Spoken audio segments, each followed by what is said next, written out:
as soon as it goes live here. Oh, here we go. I was going to start with the countdown, but it's just so ridiculous. It is. It is. It is. It is. Hey, everybody, come on in. Come on in. Oh, boy. Today's one of those days. It's going to be a great day. It's gonna be a great day. I knew it when I wrote the description. Comic talk through a coffee haze. Here we go. That's for sure. I don't even have the same coffee cup. Wow. It's an old Santa cup. Look at that. Oh, there you go. And the coffee is cold. So. Yep. Come on in, everybody. Welcome to another episode of the Breakfast Buzz. Varian is not going to be here this morning. He's having a hard time getting out of bed, and he had a doctor's appointment anyway. So, right, yeah. So it's a whole thing. It's a whole thing. Yep. Marvy says, "Have a great show. See you later. Have fun." Okay, Marvy. Thanks so much. See you later. There, Marvy. Jake's waving. Hello, Jake. Hello, Jake. Hey, Jake. How you you go doing? to bed at any time, Jake? He's young. He doesn't have to sleep. Come on. Yeah. Rest. Yeah. He'll sleep when he's dead. Right. Come on in, everybody. Have a seat. Might be an awkward show today, but we'll push through. It's going to be a seat of your pants show. So yeah. It's all good.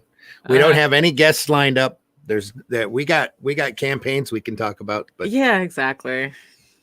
Then there's always something to talk about. Huh. I might have to dig up that logo. That's what about. Nope, we're good. After 11. Okay, good. All right, good. Okay. Cool. Thanks, Kurt. Hope you're listening. Appreciate you very much, brother. Yeah. It's gonna be rough enough as is. Yep. Yeah. So that was a good show last night on Geekasm. I have to say that was. I only caught the tail end because I was literally blabbing on the Critical Blast show. Oh, okay, cool. Do you have any more shows lined up? Because I mean, you have a full 60 days. I know. That's why I scheduled it out for that long, because I figured I'd get around to everybody maybe by that time, depending upon what else is going on. Okay. Trying to get Arrow up to a full schedule on a regular. I'm like 3 scripts behind, literally. Wow. Because it took me so long to do that campaign. So. Yeah. Campaigns are always. It doesn't matter how many campaigns you do. It's always a slog, and that's just putting it together. Yeah. Well, now I'm going back on it, and luckily I had Monica, the wife, go through and catch all the spelling errors on the initial one. But now I've got everybody else going through. It's not Dreaded Dinosaur. It's Dreaded Dinosaur Man. Yeah. All the yeah. My mistake, but hey, still. Jake says, "I will sleep when I'm dead." That's there. You go. That's what we figured, Jake. Good for you. Good morning. Listening to you guys in my background this AM. Okay. Hopefully we can entertain today. Yeah, you're going to be able to point and laugh a few times, so it's all good. That's true. Yeah. Those nitwits. Okay.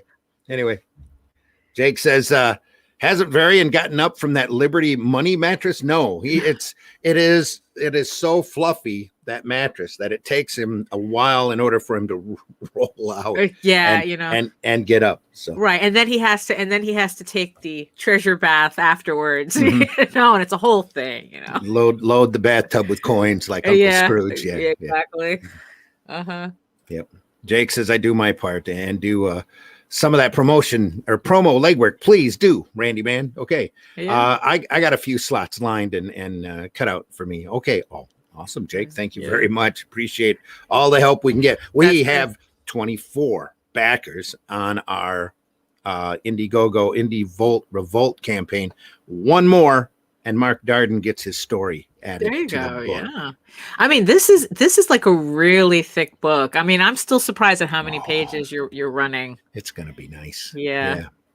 But we're not gonna. Of course, we can't actually jack the price up on it any farther. So we're just gonna keep adding pages until it becomes ridiculous. We're gonna make it worth everybody's money. We're aiming for a phone book. I think our printer can do like 300 pages if we have. Wow. Okay. But, every 50 backers after the first 20. Well, no, there's another one at the 50th mark. And then if you get 150, if we get 150 backers, then Varian said he would do a story. Right. Yeah.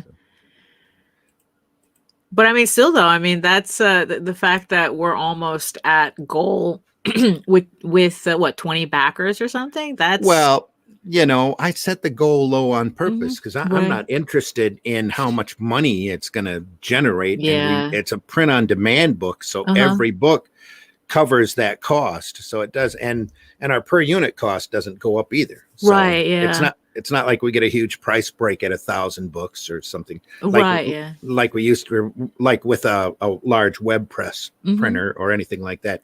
The first book costs exactly the same as the 100th book, which costs exactly the same as 1,000th book. Right. Yeah. Exactly. So, it's like the discount is slight. That's why the goal is flexible, and we're just going to do a great book. Yeah. I mean, because in the end, it's like, yeah, it's like the goal is just we're just going to do the book regardless. Yeah. I'm gonna take a look. We're still at I'm gonna renew this here. Oh, Give me yeah, a second. sure. I think we're still at 24 backers. We're still at 24 backers. Since people are listening to this program, the 25th backer will get a quick convention level sketch by me. Oh, there you go. And I'll know who it is too. Huh. So it'll be thrown into the package as it goes. I promise. 25th backer gets a sketch by me of Mischievous. Oh yeah, cool. Yeah. And nice to see her come back. just to encourage the Mischievous tour or tier, I should say tier. Exactly. Yeah. No, I'm happy to see it back too. I was really ecstatic when you told me you'd do a story. So I'm like, yes, that'd be awesome. Yeah. It comes full circle for me. I mean, it was funny too because I just typed it in off the cuff. Yeah, like, you want to do Mischievous story? Yeah. I mean, because that's cool. That's how important Arrow Comics was to us. It's like the Realm and I mean, of course we saw the Realm first, and then Aniverse came later. I realized that black cover was the first Aniverse that I ever saw. Oh, cool. So Aniverse came later, but Arrow Comics was there from the beginning. So like I said, it came full circle. I had to fight with Sue to do that cover. Wow, really? Okay. Yep. That was the cover that made me pick it up. I wanted to do that cover really bad because Vulturous is such a big, large black character. It's like his face would make a cool cover. We did T-shirts with that with Vulturous written across the top, and that were really. I mean, I think we only printed 4 or 5 dozen of them, but they went really fast. So we were happy with it. So people went around with that face on their belly. It was cool. It's fun with the word Vulturous across the top. So everybody's going, "Oh, you got a band? Oh, that's cool." Right. Yeah, exactly. What is that? Vulturous. What? I heard them. We had so many people at shows come up and go, the character I really like is Miss Chavoy. Oh boy. Yeah. All of a sudden it's French. Yeah. Miss Chavoy is my favorite. Yeah. Come on in, everybody. Have a seat. It's time for that breakfast buzz. And we're buzzing, that's for sure. Pop says, damn, it's early. Morning all. Yeah, really. Morning, Pops. Hope you're doing well. Comic Talk with Pops fans. Yeah. Hey, morning all. Good morning. Another guy who doesn't sleep. Yep, the desk of a small press publisher. Joe, good morning, Joe. How are you? Morning, Jake. Morning, Joe. Everybody's saying good morning in the chat to everybody else. Morning, Pops. It's like class. Bread and butter. Shambling into class. Yeah. Hey, Mike up. Yep. 200 and Pops will do his first story ever. Need an artist though. There you go. You promise, Pops? We'll say that'll be funny. I'll work with you. Anybody can do comics. Yeah, that's true. Anybody. Comic Talk Pops fan. I'll type that into the campaign today, Pops. We'll see what happens. Oh, there you go. I see you, Jake. Trish left a what is that? Oh, there we go. A link. That's a link our to link. Stuff. Yeah. Trish, thanks for thinking of us so much. Well, we'll throw that in here. Oh, you already did. So it's all good. Yeah. Thank you so much.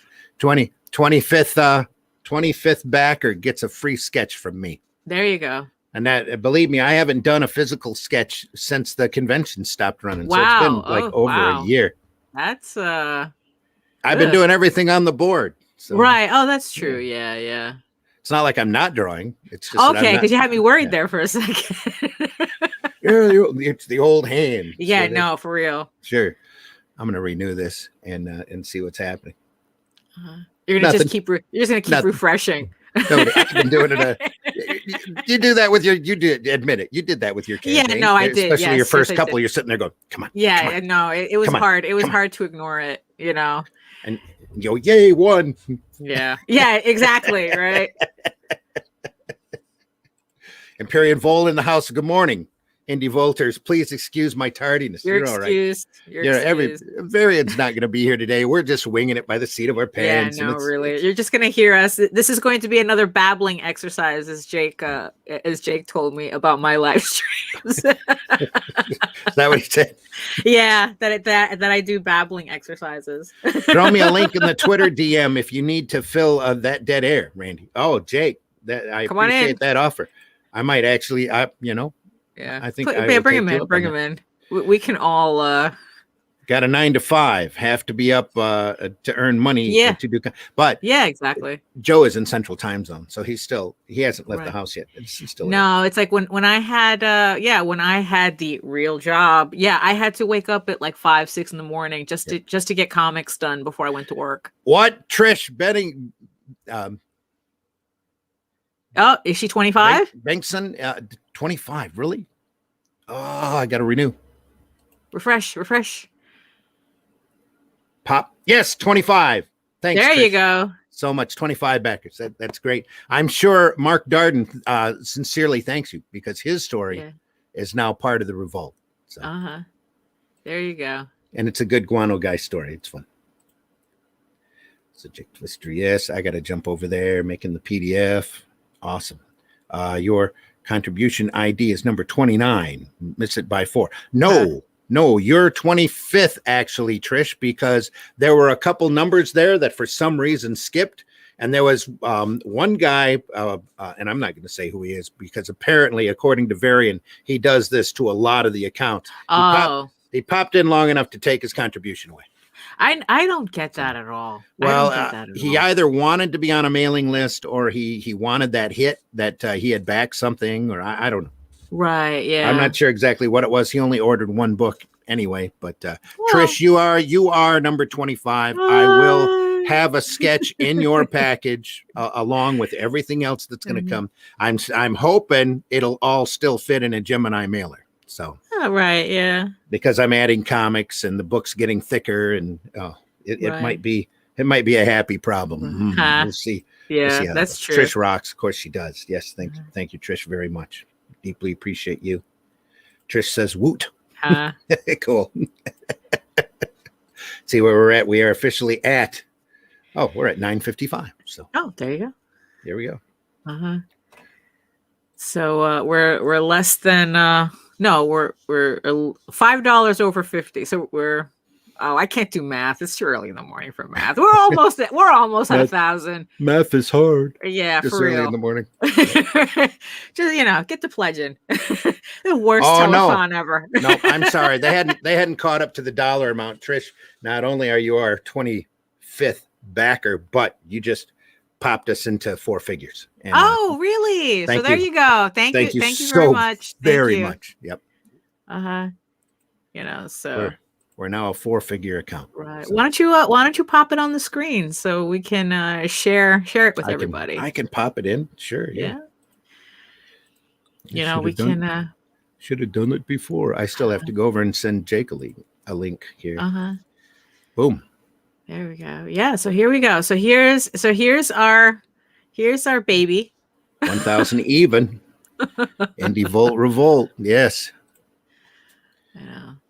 So it's like this was a project that what do you think? How long was it in the making? Hail Trish. Thank you so much. Hail Trish. Yeah. A good 5 months, I think. Right. So what made you like decide to start putting this together?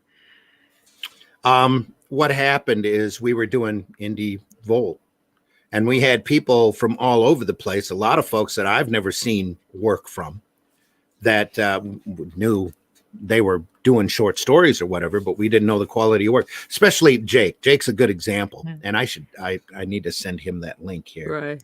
So let me get that copied here. I'll have to jump off and get that done. But what happened is, and I'm going to try to do this while we're talking. Okay. Yeah, sure.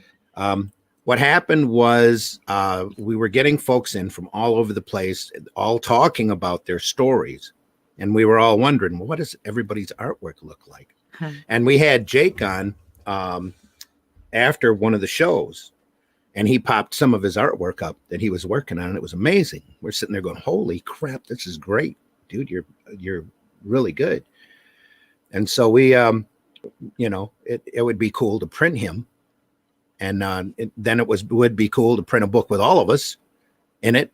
So that's how that really came about. And we were joking with names anyway because of the Indie Volt name, that it would be cool to do Indie Volt Revolt.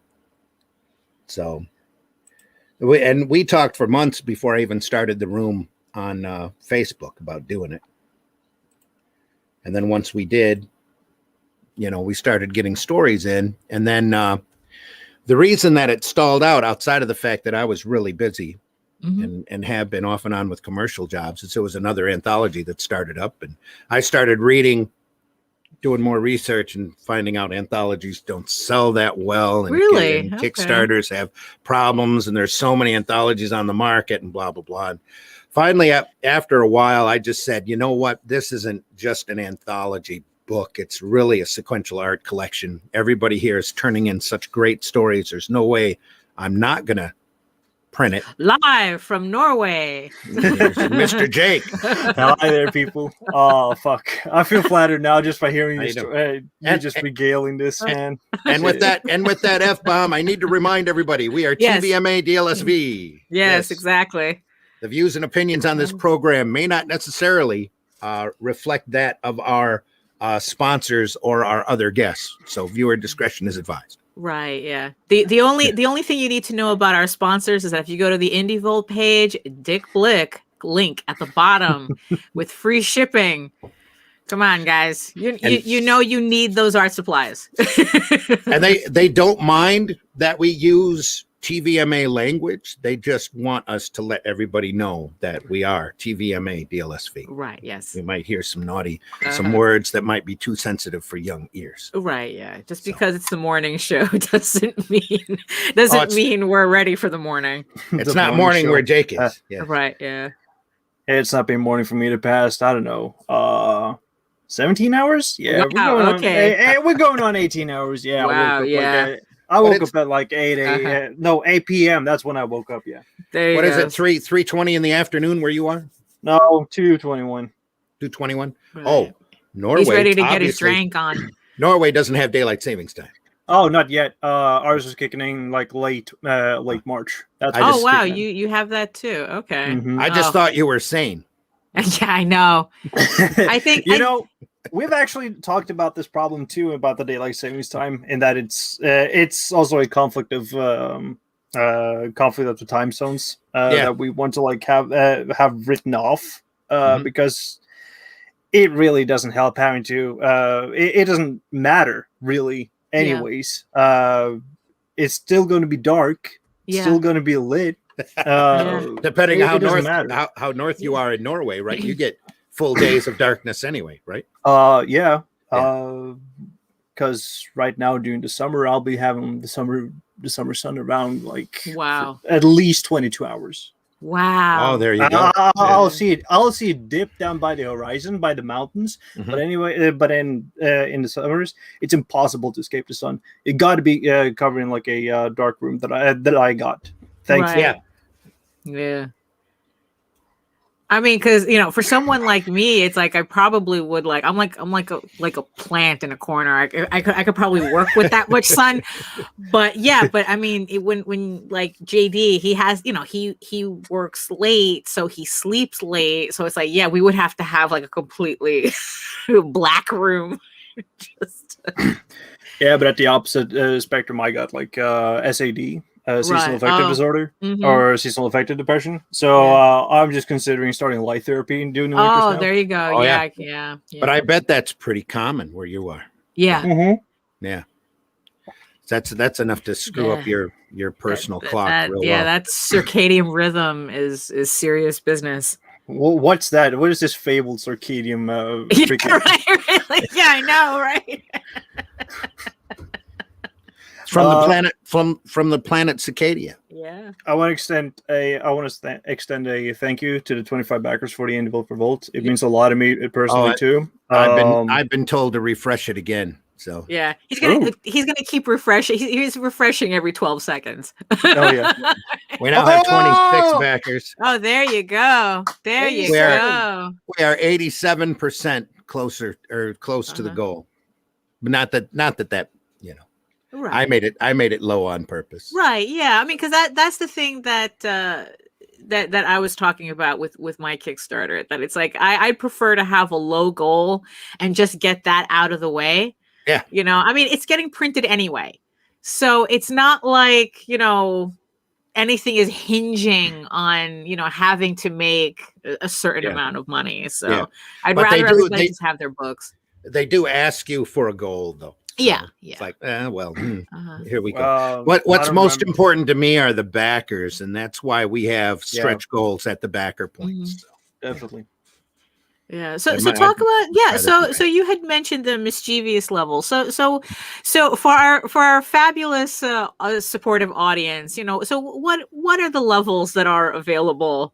Well, the featured level is the mischievous perk or tier because of the your cover on Revolt and the fact that I have a few of the Tales from the Aniverses from Massive Comics left around 1 through 3, and the Tales from the Aniverse 2 has got a gallery in there of all sorts of names more famous and more forgotten than when I had printed it. Their versions of Mischievous in there, including a cover by Susan Van Camp, who's the actual creator of the character on Tales from the Aniverse 2. If you ever wanted to know what a Tim Visual Mischievous looks like, it's in here. If you ever wondered what a Tim Vigil funny animal would look like, it's really it's in there. You need to send me a copy of that. I need that in physical print. But it's got Norm Brayfogle, who's no longer with us, who did Batman for quite a few years. Scott Brooks, Mark Bloodworth, Dave Chow, Mike Christensen, Paris Cullens, Guy Davis in his Baker Street style. John Dennis, Michael Dooney, Matt Fizell, awesome. Kirk Jarvinen, who did the Retro Ram cover, has a actually he's got a mischievous here on the back cover. That's that's Kirk Jarvinen's here. Right, because I think like on the other books there's a Gando one too. Let me blow that up here. Yeah. He did like all these. He did like this barbarian Ganda, which was pretty neat too. That was someone else whose name escapes me at the moment, but they look similar. Yeah, I do and have printed a Bill Ray Ganda in the past though. I've got one from here. Steve Martin, not the comedian, but the comic artist. Yeah, Mary Mitchell, Jason Moore, John K. Snyder III, John Spidell, Tim Tyler is in this, who does a lot of great stuff still. Gary Thomas Washington has a great mischievous in here. Gary, again, no longer with us and greatly missed. But yeah, there's a great mischievous gallery in it. There's all sorts of great stories. The third issue has a gore cover by Kirk Jarvinen. Yeah, that's a nice one. Gore is a character that we will hopefully reintroduce you to. Oh, eventually. yeah. That's Assassin Zebracorn. That it's a lot of fun to write. Yeah. So. But yeah, for the mischievous tier, you get all three of those Tales from the Aniverses from Massive Comics, plus the book, plus I'll probably sign them just to do it. Just a little something. I don't know what kind of mint condition are they in. 9.4. Oh, let me tell you. Yeah, they're gonna be slabbed and graded. All of these are still in the case, still in the carton. Wow. So I'll be going through and double checking them before I send them out, because especially with the mischievous book is got this red along the side, and the number 3 has black along the spine, and it's real easy for them to crack. So we'll be paying close attention to those to make sure you get the best grade possible. Exactly. Yeah. And I'll have that there. I've got a couple cases of each still, because back when during the Massive Comics days, you had to order 3,000. Oh yeah.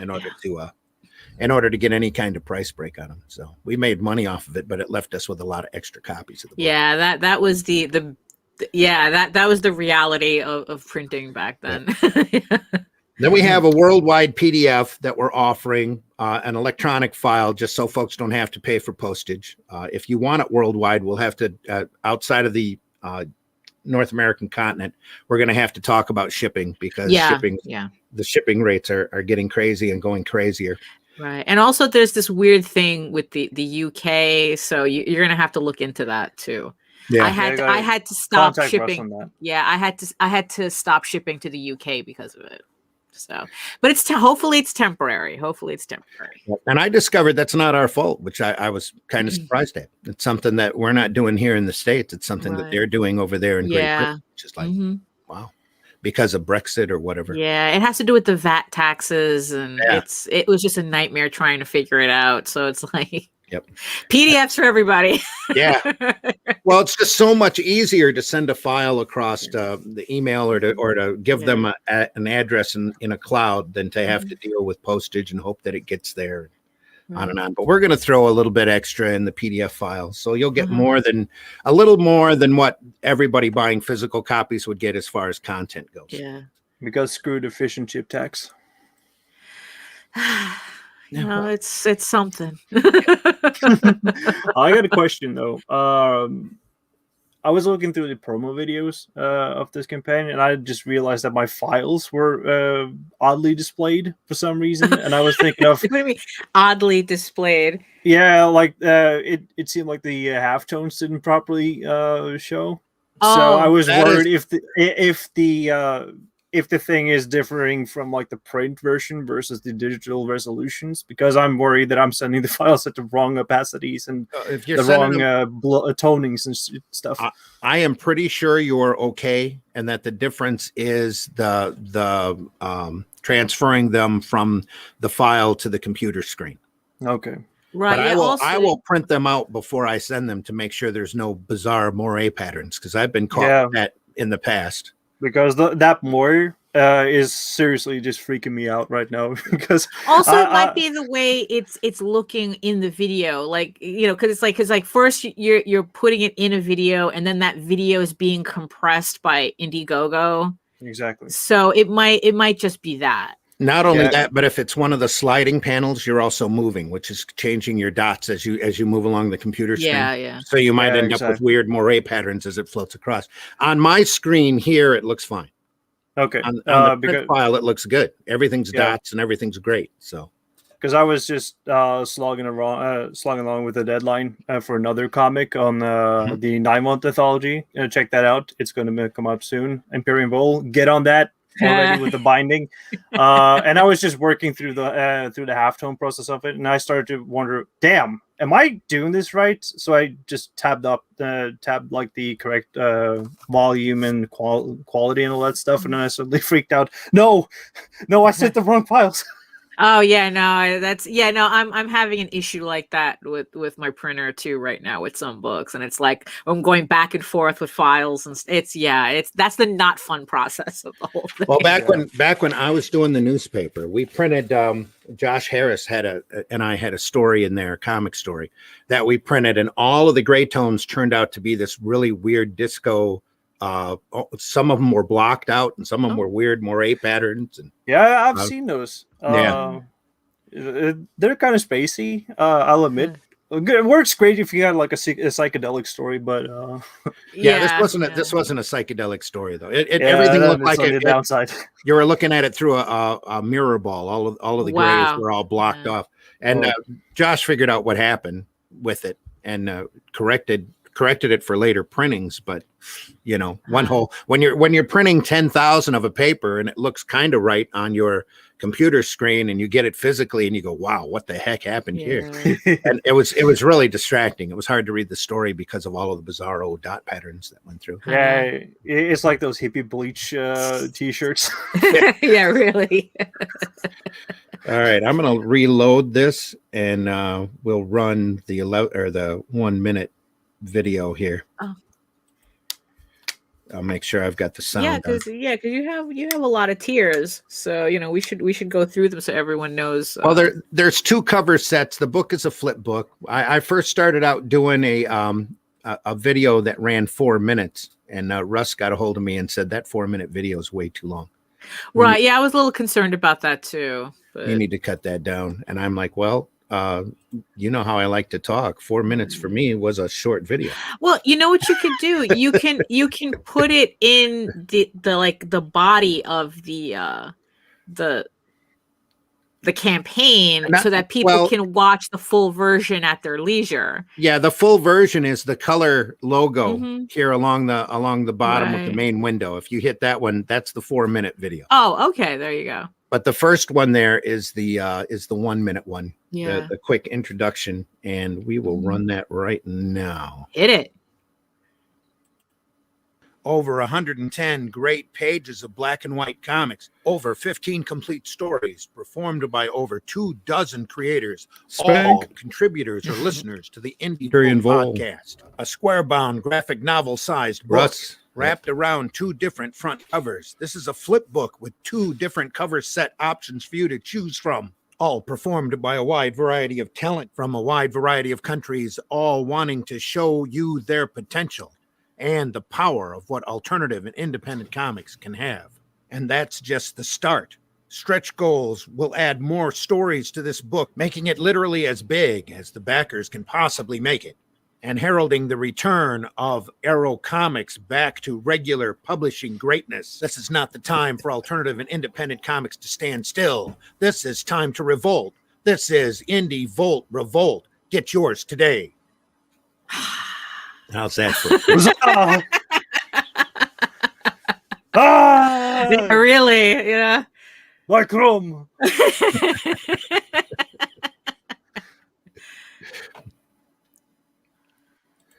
What do we got there? Okay. I had to jump back there for a second. Yeah, and that one is the 4-second one, or the 4-minute one. Yeah. With me being long-winded. Wow. Yeah. I think my temporal perception is now just all bouncing. Oh, and those, I didn't realize that those clips went through like that. There's your a sample of one of your pages. Yeah. That one had me like confident that I sent the correct files. Okay, the right form. There's still a little moire on it. If you look close enough on the background, you'll see I off on it. I noticed that, but it's probably because it's zoomed in and it's edited. So when it's tampered with, it comes off as that. And that's not nearly as bad as the gray tones that we printed in that story in the paper.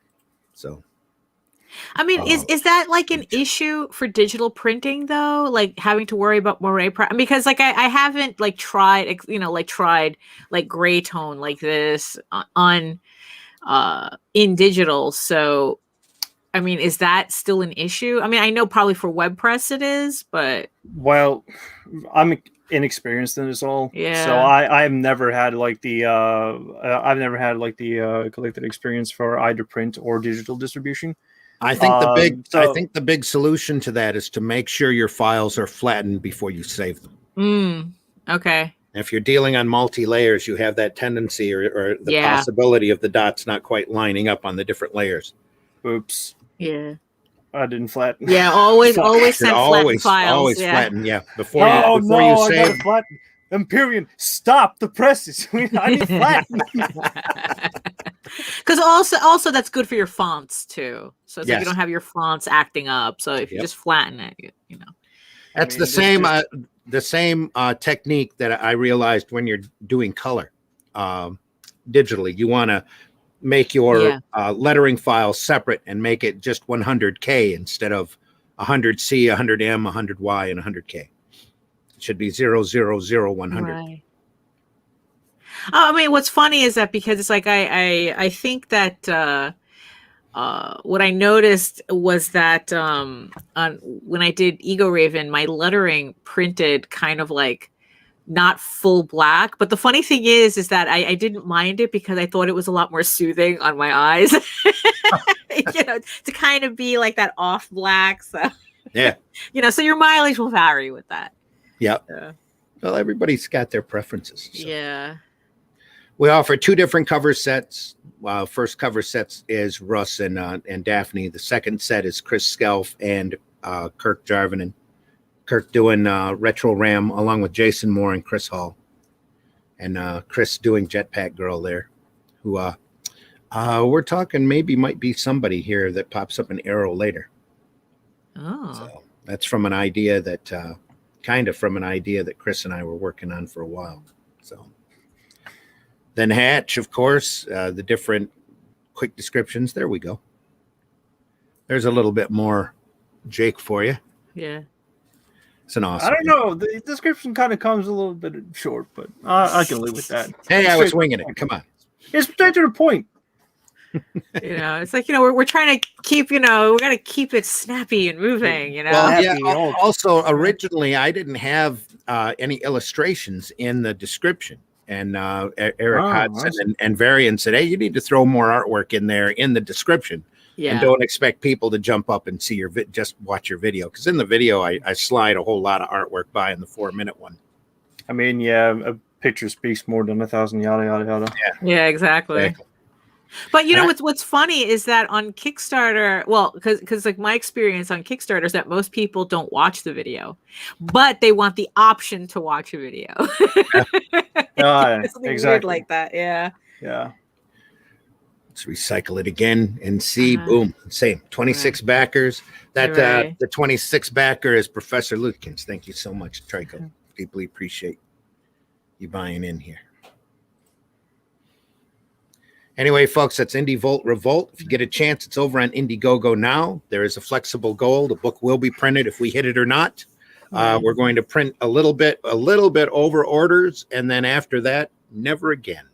So get it. Also, now. you have retailer levels too, right? I have a retailer perk in there. Yeah, I've already got a couple people that have bought in. Oh, that's good. That's 3 of each type of book. There will be a $19.99 price tag printed on I think one of the covers, if not both of them. And really all I'm going to do is extend the black box of the Arrow comics and put a price tag on there. So there you go. And then it'll probably also we're debating whether or not to throw a barcode on it. We probably will, just for so that those retailers will have something they can scan. Right. Jake Imperium says yes. Yes. Trish rocks. Yes, she does. Thank you again, Trish. Woot. Happy to back my friends. Thank you again, Trish, very much. Yeah. 80%. Jake says we are a little higher than that now. Thankfully. Yeah, you're a bit slow there. I'm gonna catch up with this chat. Right. Yeah. Yeah. Trying to. Well, it's like, it's been that morning so far. I just jumped it. There we go. Joe says, Trish, the professional comic buyer.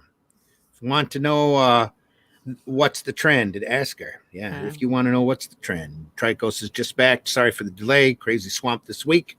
Or I would have backed it sooner. Thank you, Trico, again, very much. Joe Pops says, I used to quietly rule this planet. I was the power, the influence behind governments, kingdoms, and the financial elite for centuries. The human race slowly evolved. Then they came. Those are giant ants, right? Opening paragraph. You got it. You got it, Pops. Love it.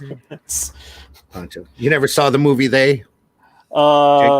They from JD loves that movie.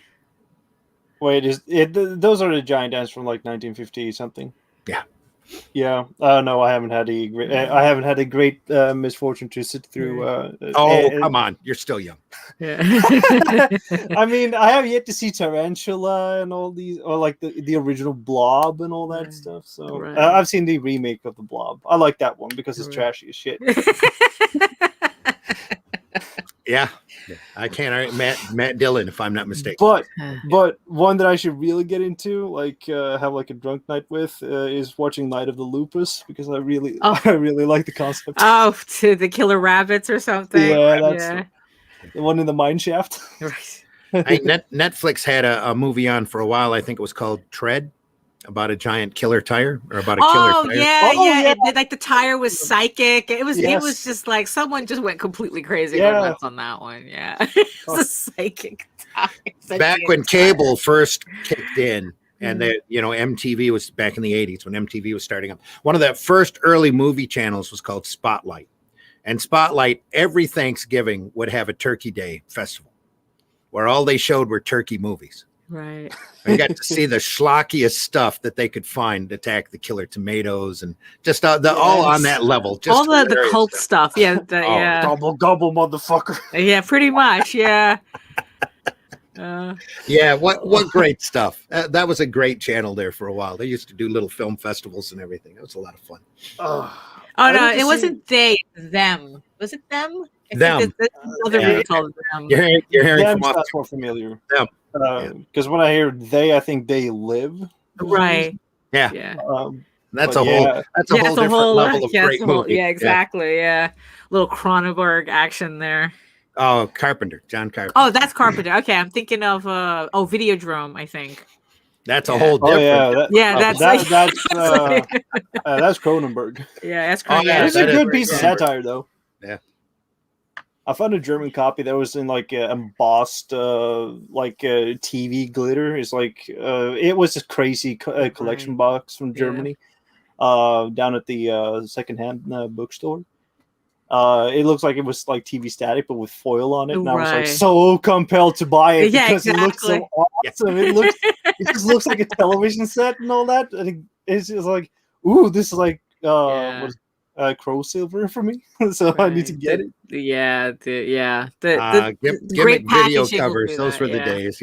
Yeah. But I chose instead to go with the burning steel case collection. Because it had like this awesome poster design, with the guy. I don't remember the killer's name, but it had like this wedge trimmer, the head trimmer, just like going like it melted in with like the scenery of the whole like space. It's also, I think it was the debut of like Jason Alexander, my favorite actor, the guy from Seinfeld. Mm-hmm. Wow, yeah. Playing Duckman in I forgot about that. Yeah.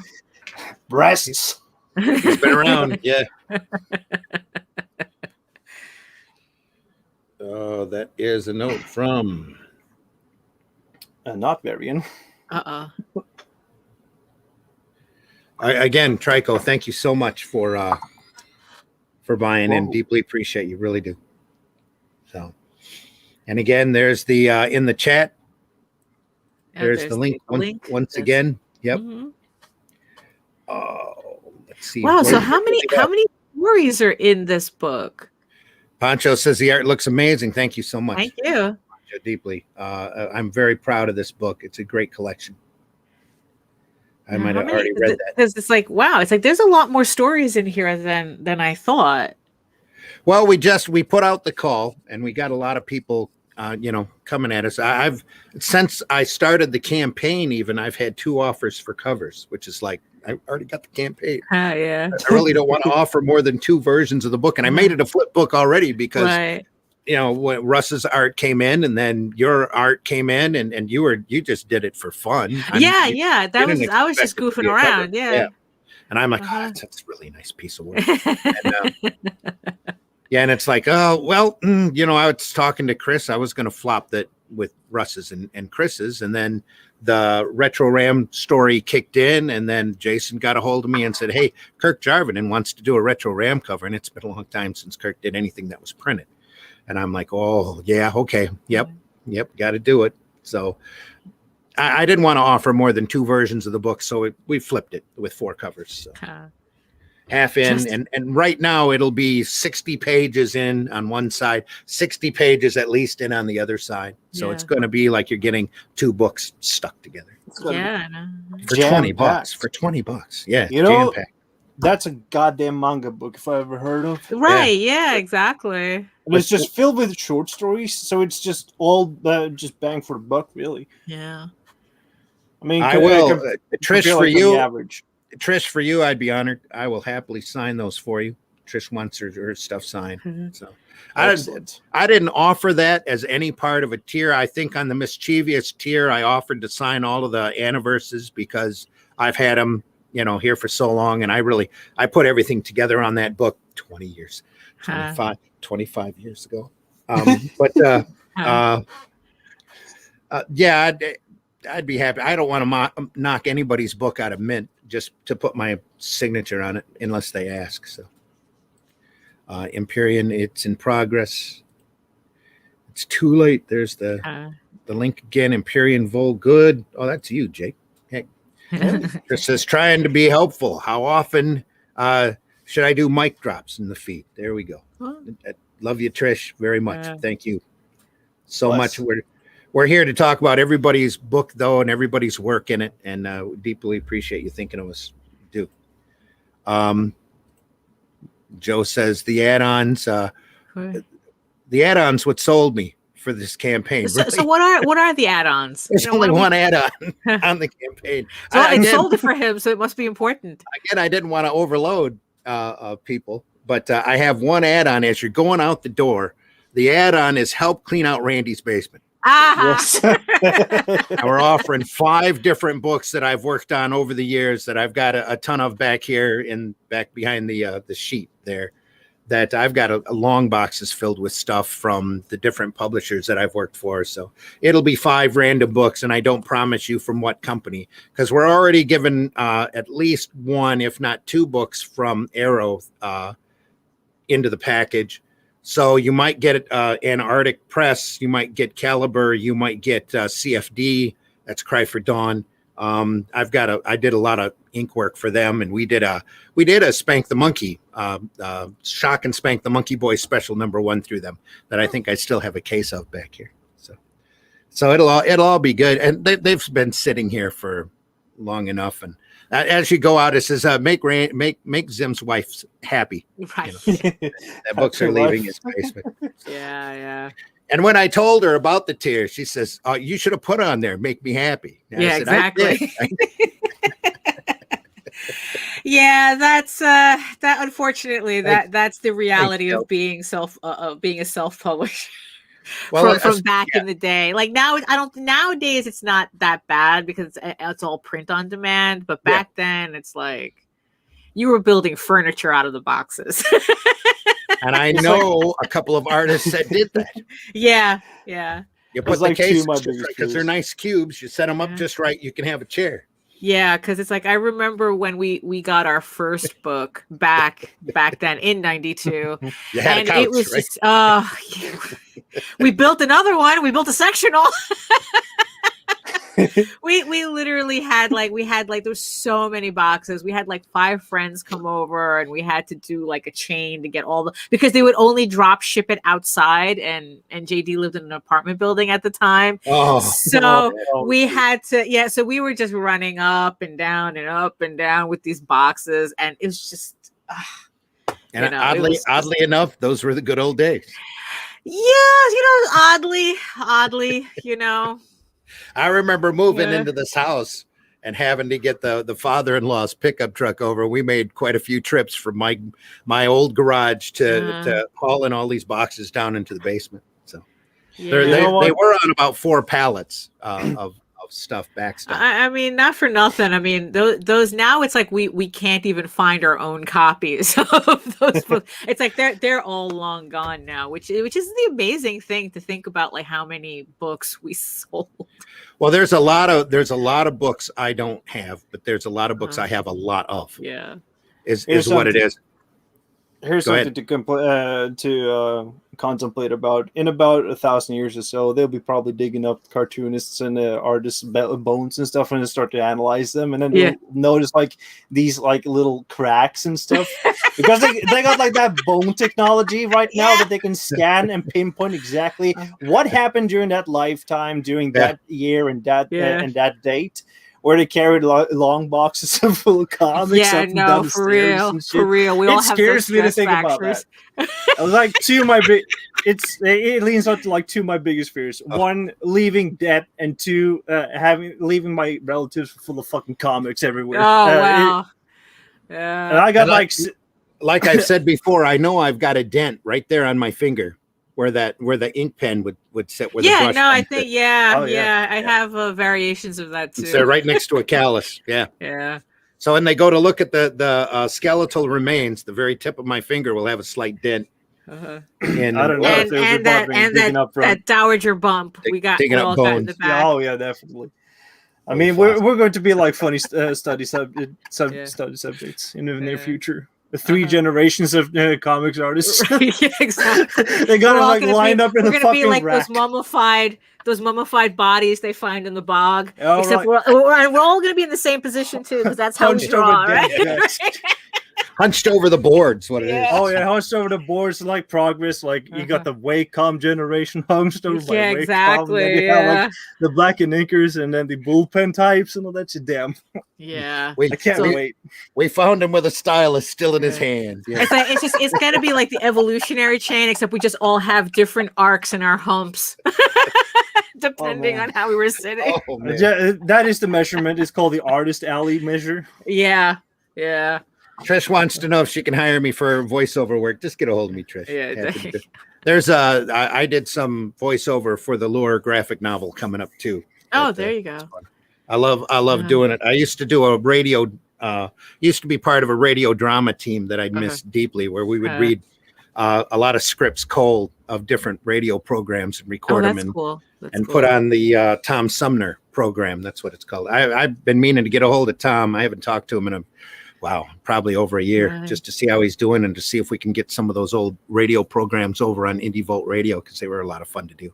I was the fat man in Maltese Falcon. It was a lot of fun. There you go. Now it just sparked me an idea. A Detective Ted Tire radio play. Yeah. No, and you should, especially with bad organ music. That'd be hilarious. I've done fanfic readings on my YouTube channel, and they're pretty fun. It's like you show the artwork and then you're reading over it. But the thing is, though, you kind of like your voice changes to do it correct. You have to have like that right tone to do it correctly. Oh yeah.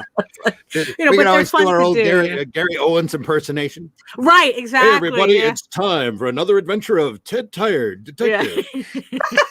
No, really, it's like those are fun to do. You should do it. They're a blast. Yeah. I'll be conjuring up a couple of stories. So I'll be probably pitching to you sometime in April, Randy, if you got time.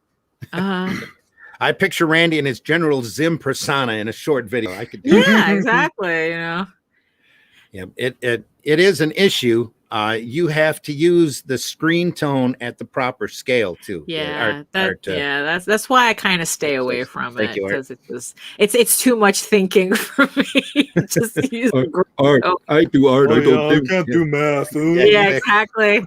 Is there a backer level that we could hit to color this? Because like black and white, I was going to ask that. Yeah, color is prettier. No, you wouldn't consider doing. You wouldn't consider doing it in color. I mean, then again, you would have to depend on everybody to color their stuff. So, well, let me explain to you my thinking about why Revolt is in black and white. Because up to this point, everything that Arrow Comics has done has been in black and white. For one, and for two, there is such a wide range of art that you can do in black and white that people just don't see or appreciate enough, in my opinion, that I really wanted to do this in black and white. Plus 3, it keeps the cost down. So you're actually showing or giving we can give you that big, thick book and not have to worry about if I add another 10 pages, holy crap, that's going to add $1.50 or $2 to the unit price of the book. Yeah. So if I jump this book up to 150 pages, the change is less than a quarter. Where if I were to do it in color, we'd be adding dollars. Right. To the unit cost of the book. And I would much rather put a lot of stuff in your hand. That's why the Japanese have Shonen Jump out there, and it's 300 pages thick. Mm-hmm. Well, that and the fact that it's on the cheapest newsprint paper that you can imagine. But this will be on nice, bright, white, pretty close to typing paper stock, 60 pound, where typing paper is usually 50. So 60 pound? Damn, that's half a high grade. I believe so. Yeah, and then the cover is 110 with a glossy cover on. Oh yeah, then we're definitely high grade. So it's going to look good. I mean, I don't want to skimp on the printing. Yeah. I mean, are you going to do proofs of it so that we can see, like, so, like before the campaign ends, we can actually see physical copies? And I'm not sure. Oh, okay. Because it all depends on how the backer levels go and how that's true. That's true. If I were to get it now, it'd be 120 pages, but 3 weeks from now, it might actually turn into 150. Right. So, yeah. Which might be crazy. It'd make them more collectible, wouldn't it? If I did proofs. You could do artist proofs because I'm doing proofs of my Tall Tales trade, the first one that we're doing, because we're starting the series from the beginning. So March 29th, so sign up at eagleworks.com. Well, I'm very familiar with the printer's quality. Right. Oh, okay. So there you go. I have every confidence in them. I've had products printed from them in the past, both in color and in black and white, and they've done exceptional jobs on both. Plus, the only thing that I would really worry about is the flip cover, right? The flip book aspect of it, to make sure everything was right, going in from both sides. So I will probably get I'll probably get a digital proof from them, just to make sure everything is right before they go through and print a bunch of books. Yeah, but that could lead to some embarrassing mistakes. So the flip book, though, so are you going to do it so when you flip it, it starts in the middle and you're still reading it American style, or are you going to do like manga style where it's like backwards? Oh, no manga style. No. Okay, good. Okay. You're gonna take the book. You're gonna take the book and read in 60 pages. Then you're gonna shut that. You're gonna turn it over and turn your book over, and then go in again, just American style. Okay. All right. Good. Okay. I'm much happier doing that than to try to have suddenly on this side of the book, folks, you need to read from left or from right to left. Yeah. Because I mean, yeah. No. I'm still getting used to, because it's like, I'm like, because right now I'm reading the manga Berserk, and I had some Junji Ito stuff that I was reading too, and it's all backwards. Well, it's backwards for me. I mean, it's and it's a little rough, Yeah. That's a bit of a coincidence because I was reading the deluxe right before I was jumping on the stream, the 6th volume. Right. Oh no, I'm still getting through volume 1. Yeah, for you, it probably taken like 3 years. Yeah, at the rate I'm going, that's for sure. Like I'm reading just like once. Like I haven't even gotten to like the golden age yet. So it's like scripture, the Black Swordsman thing. Yeah, best of luck. I commend you that you're trying out though. Yeah, no. I've been meaning to read it for a while because it's just one of the, because it's like we saw the anime, and it's the not the 3D movie, some of the other anime, the Golden Age trilogy, and that's just amazing stuff. And I've been hearing about this book for ages. I mean, since the 80s? So it's like might as well start. Yeah, I waited exclusively for the deluxe one to drop, so they're collect beautiful. The single volumes because they're just amazing to look up in. Yeah, close. they really are, and they're like Bible tomes too. So my mover is going to have a field day. To show you how up to date on manga I am, I just got a deluxe version of Nausicaa. Oh well, Oh, yeah, I yeah, got one. that's no, yeah, I yeah. got the box set top. So I I'm got like, the box set too. here's Yeah. what 25, 30 years ago. Yeah. Yeah, no, But that's a it's beautiful set. though. Yeah, it is. Just You good. got the Akira 35th anniversary? No. Oh, I think I JD got has those that from somewhere in the Marvel when they house. first kicked them Yeah. out. That Yeah, was amazing. this one is black and white by Kodansha Comics. I got it too. I can boast and say I've got all of the epic collections of Mobius. Wow. That, they Okay. picked out. Yeah. Uh-huh. All of the blueberry material, just amazing.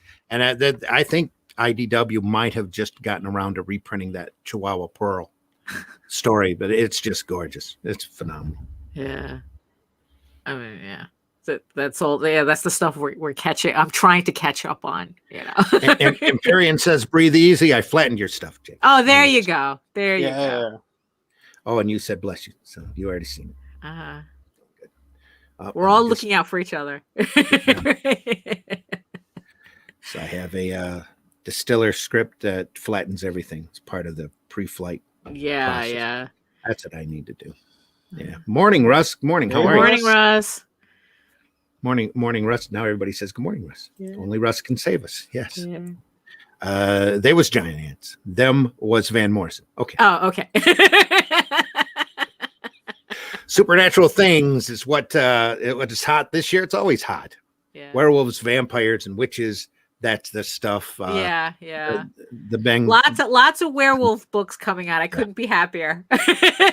Seems to be rolling back in that direction, away from I'm a little tired of zombies. I think zombies are played out. Werewolves need their time in the moon.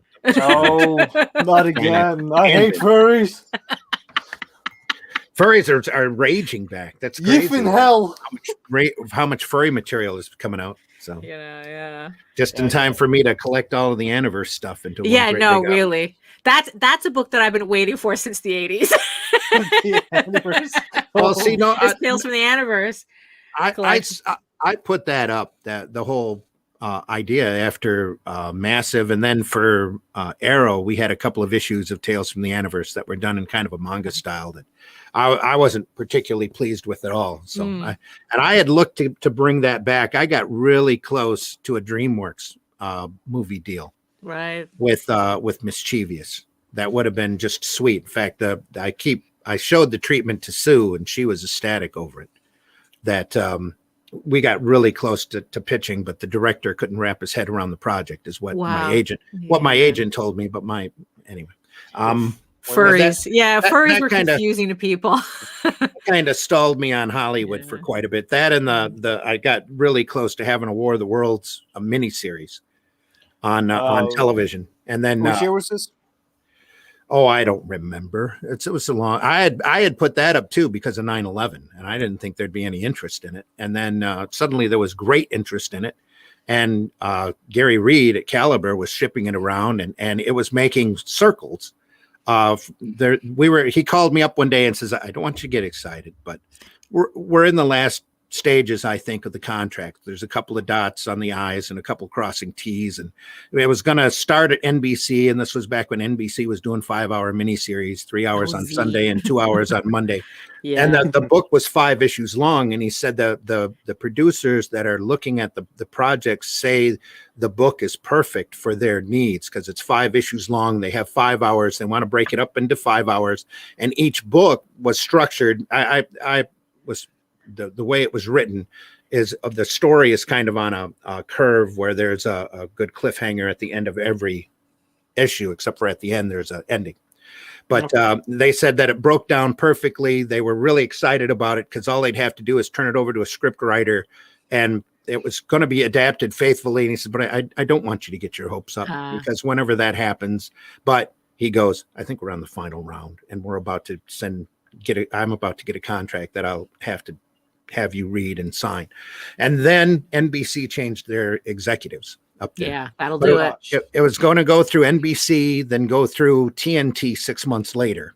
And then the French broadcasting company was going to invest in also and translate it and run it over there. And NBC had an executive change and the deal went flat. And then there was a lot of word about it coming back again. And then as soon as Cruise and Spielberg announced the War of the Worlds movie, it was done. Yeah. And then I went to see the movie, and I about cried because the movie was the most embarrassing, horrible mess. It was not good. It's just garbage. And if you read the book that I had done, I went back and reread H.G. Wells' book and done a lot of research on him. And Wells left all of his notes to the University of Illinois, and there had been an annotated version of War of the Worlds that was done like a textbook. Cost me $38 at the time, which was really expensive at that point for a hardbound book. But it went into everything that they were thinking in Wells' life, and this meant that, and this was going on here. And it was really an exceptional treaty on the property. So I had done an updating from the novel.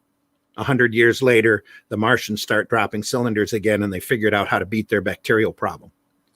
And they did it by taking the red weed and making it semi-sentient and hungry for organic matter. Huh.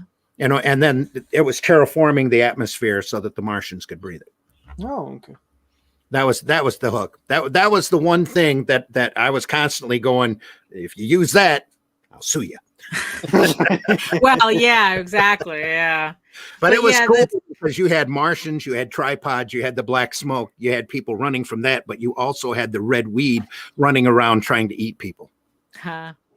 So actually absorbed people's what it did. It got into your system and then it ate you from the inside out. Oh, which lovely. Which made for some great CG effects and some awesome visuals. Yeah, there's some fungal parasites that actually exist that do that. It's gross.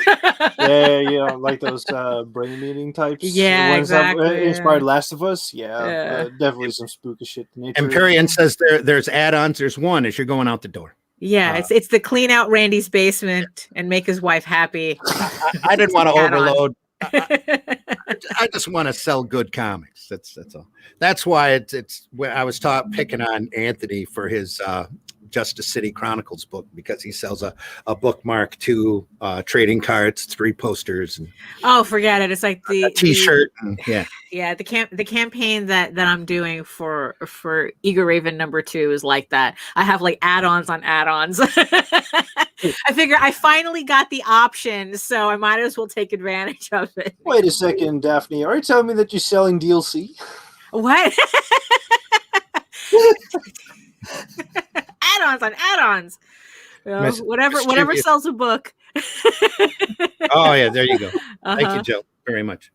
This is mischievous tier plus add-on equals small library of Randy Zimm. Couldn't resist. Yeah. Thank you. Thank you very much. Would love to hear Daphne reading OD. Only Death Can Save Us. Yeah. Oh well, okay, sure. Yeah, I think one day, Russ. I'm sorry, but it be a private suite. We can. Right. I'm gonna have coming soon to the Daphne Lage channel. Vocal exercises. You just got to reread it twice before you start doing that. Right? Yes. Yeah. Then can we do another babbling streams? Right. Yeah. Exactly. Yeah. And can we do another book in color? Willing to give more money for that? I mean, it's like if you could, right? So it's like, so if you could get like some of the stories colored, like if hypothetically I decided to color the mischievous story. Well, hypothetically, if we were to take Revolt and turn it into 32-page books with more material for kind of a direct market audience, maybe to do in color, maybe. Sure. Yeah. Okay. Hey, Randy, you never know. What about pitching a color book? I mean, it wouldn't be a bad idea to add on to the campaign, now, would it? Arrow has plans to do color. We haven't talked about doing Revolt in color, but Arrow will soon be doing a line of books for the direct market, and that's where our first color books are going to come out of. Yeah, I've got we talked about that on last Sunday in a 2-part, in an unintentional 2-part episode. Where suddenly we just got cut off, whether it was we're sure it was StreamYard that did it, but They had a yeah. We lost connection while we were talking about Arrow before, and then we were talking about Arrow 4.0. But you know, I have to admit though, it cut off at just the right point too. It's not like it caught us. We were about to announce it, and then it cut right off there. So. It was an inside job. Yeah, I know. Really, we think so too. But we are planning on doing direct market books in color. There's a HeroBot book coming. There's another. Oh, that HeroBot. That HeroBot. Another is book. So cute. Another book that'll be in color, and a few other ones that'll be down the pike. So it's all good. And maybe we'll do Revolt in color. You never know. Yeah, but I'll tell you, it's pretty exciting to get back into a regular publishing schedule again, and I'm really looking forward to doing it. Though I am at present 3 scripts behind. So anyway. Yeah, it's literally like once self-publishing is in your blood, it never goes away. No, it really doesn't. And Arrow at its high point was always doing three books a month. Always doing 3 books a month. And granted, it kept me from doing my stuff on a regular basis because I was doing prep work for everything and production work. But hopefully this time we'll have a little help, and they'll be a little farther along. Yeah, that's the toughest part, because it's like, you know, with because we're doing everything ourselves, it's balancing that the stuff we have to do to get the books together, and then actually doing the book, and then the logistics of it, and it's just like trying to keep everything balanced so that you don't actually lose focus on the stuff that started it to begin with. Yeah, that's so true. Yeah. Did you say that self-publishing was in the bloodstream? I gotta get this injected right off me right now. Yeah, you know. Well, it's kind of like septicemia. Oh no! Yeah. Oh, except you don't die. No. I'll take it. Please just inject me in the bone marrow already. I had the bone marrow shot once. I can take it again. Ooh, you had a spinal tap? Yeah, I had a spinal tap at the age of like 6. Ooh. Yeah. They had to, honestly, for me, that scene was the scariest part of The Exorcist. Everything else was old hat for me, but that spinal tap scene. Strangest thing, I don't remember spinal tap at all. Yeah. There's the spinal tap scene in The Exorcist, and it was just like, oh, that was the part that I remembered. Wrote a whole page of outline for my story while listening to you guys. Oh, there you go. Bless you, Pops. With a pencil. Hey, no shame, no pencil shaming here. Don't pen shame me. Randy, if we get them colored, you could reprint them for an Arrow Presents title. Well, maybe. Russ, Maybe. Oh, that's a great secret. Stop. Sorry for the caps lock. Keyboard skills. Oh, we thought you were yelling at us. I'm sorry. Sorry for the caps lock. I got on a guy yesterday who sent me a note, and I thought he was yelling, and it's like, no, this is how I usually type. I'm like, oh, okay. Okay. I says, you get stuck on a caps lock, and you're yelling at me for a spelling error. Right? Yeah. Exactly. Yeah. Oh. And that catches us up in the chat. And thank you so much, everybody, for being part of the revolt. Deeply appreciate you very much. And if you haven't bought in yet, we hope that you will. It's a great comic. You're going to get a lot of reading. It's because that's the way I roll. I just want to do great books and entertain folks with a lot of cool stuff. And this book definitely has a lot of cool stuff in it. So I break a lot of people's hearts. A lot of cool people. You know, hey. You know, so with Arrow Comics coming back, so it's like, so this is like the restart of Arrow Comics. So so what's the schedule looking like? Restart. Well, for me, restart. Well, it's like don't call it a comeback. There'll be. I'm hoping for 3 books a month. I'm talking with Varian now about a few things. So the books that I do might not all be Arrow, but right now we've got 1 book that we're working on for sure, that we're breaking up into smaller books that I'll have incredibly little to do with. There's another book that we're working on. In fact, I'm sorry, I keep forgetting. I forgot the deal I made. Anyway, we will be doing 3 books a month, minimal, maybe 4. 1 book I'll have very little to do with. 1 book I'll have nothing to do with. Ooh. And one book I'll have everything to do with. And then there's 2 other books we haven't announced yet that I'm just excited over. One's a fantasy book and one is a superhero title. That'll be we did System 7 for Arrow Comics back in the day, and we've printed some comedy superhero stuff and Arrow anthology. And we did August by Scott Rosema, which wasn't at all a comedy book and only ran for 2 issues though. But that was a serious, kind of almost a science fiction superhero book. But this is going to be a superhero book that I hope will really make a mark, that Josh Harris and I are working on. That is going to be really a lot of fun. You might have seen some of it. It's Paragon. Oh, okay. I sent you that story in the Flick Comics. We serialized the. Okay. Then I have to go. I have to go digging back because But it's a lot of fun. It's gonna be good, and it's really my well, I won't even tell you what it is. Just keep watching for it. It's called Paragon. It's a solo superhero book, pretty much, that takes place in a shared type universe. There's other characters that run around in the universe that people aren't aware of that eventually they'll blend together. But other than that, I'm working on a fantasy book that's a high concept fantasy book. And we're talking, the main character is a little girl who's a cat. Oh, okay. A cat girl? What? Like a cat girl or a furry cat girl? A furry. I gotta think.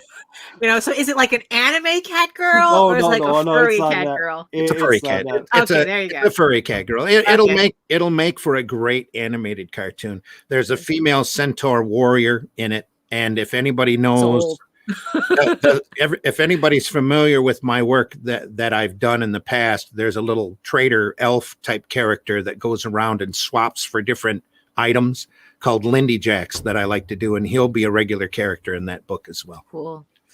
And then an older Gandalf type character, and it's I got a really small barbarian fairy character that'll be fun. And hear that, fellas? Flint Comics is coming back. It's gonna be a good book.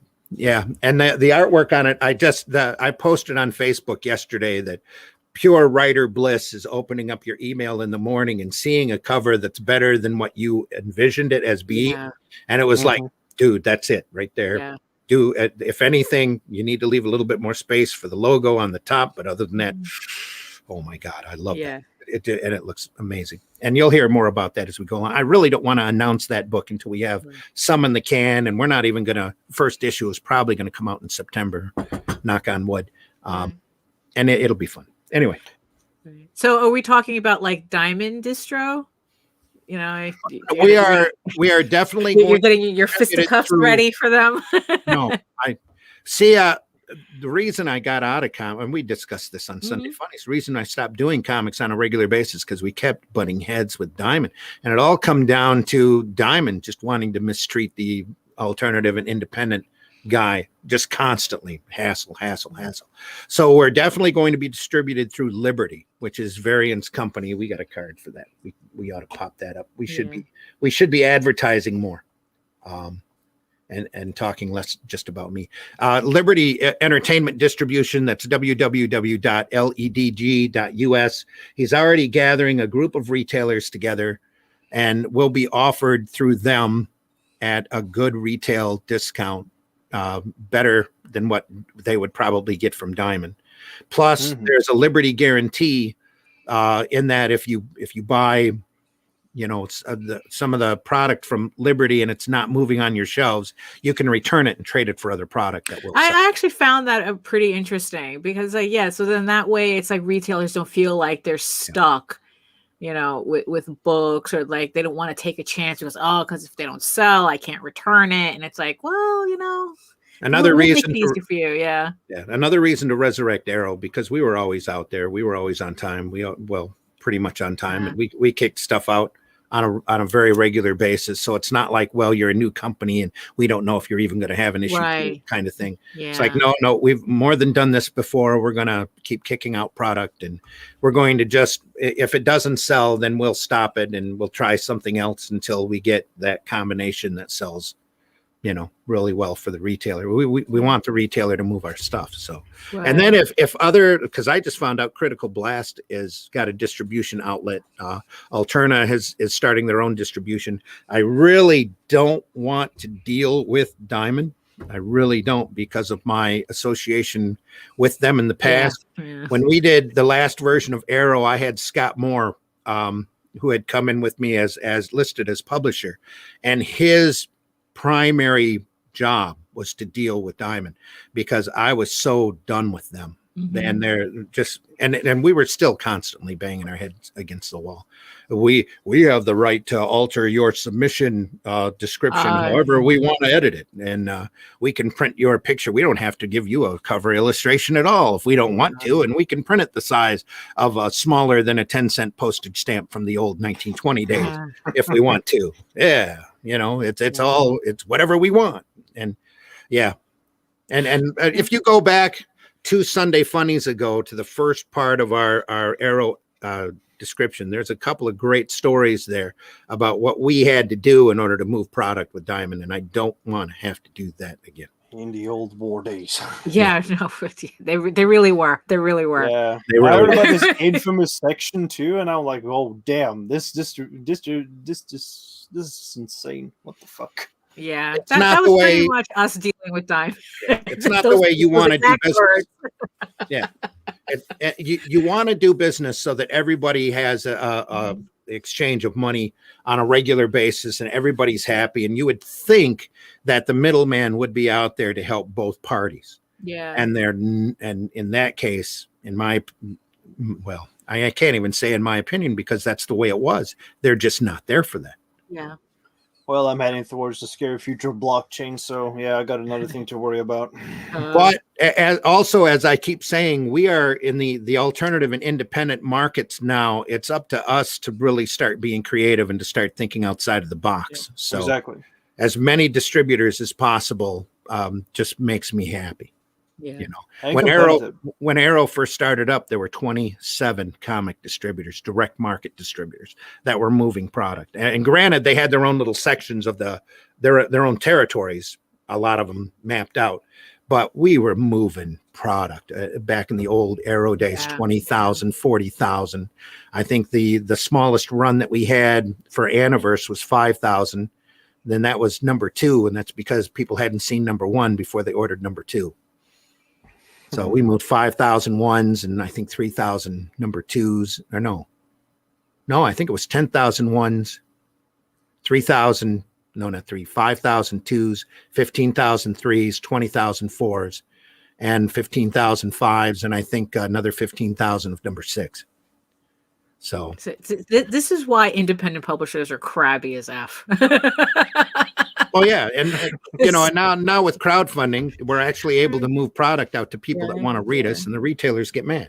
So. Yeah, exactly. Yeah, they want it. They want it all the ways, and it's like, no, you can't. But it's like, it's not the retailer fault. It's not. It's not the publisher's fault. They just want to get read and get paid for what they do. It's just you got a funnel in the center that doesn't want to play fair ball. There's a problem. So eventually people find an end run, and that's what's happening. So, so you had mentioned that, I guess it was another hypothetical, that it's like that if you had a book that I guess wasn't doing well, that you were just going to shelve it and move on to something else. Now, I mean, I guess depending on the book, I mean, would that be something that, like, especially now with crowdfunding, like you would finish it and then end it? Or you were just like, oh, well, it was supposed to be 5 issues, but by the 3rd issue, we're not really gaining any traction. It all depends on how much money we're losing on the issue before that. Okay. I would say if we're taking a bath and nobody's reading the book, we're not going to disappoint very many people if we don't finish the story. Okay.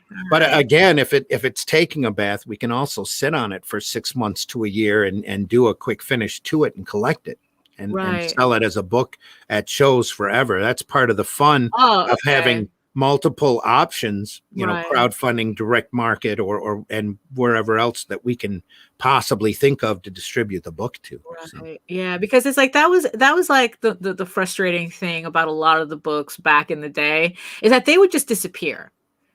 You know, and it's like I remember a lot of titles that it's like, oh man, it's like I wish that had finished or this had finished, and it's like, oh, at least, you know, put out a trade or something, and yeah, and it's like, and I'm thinking of books that'll never see the light of day again that I actually sometimes miss.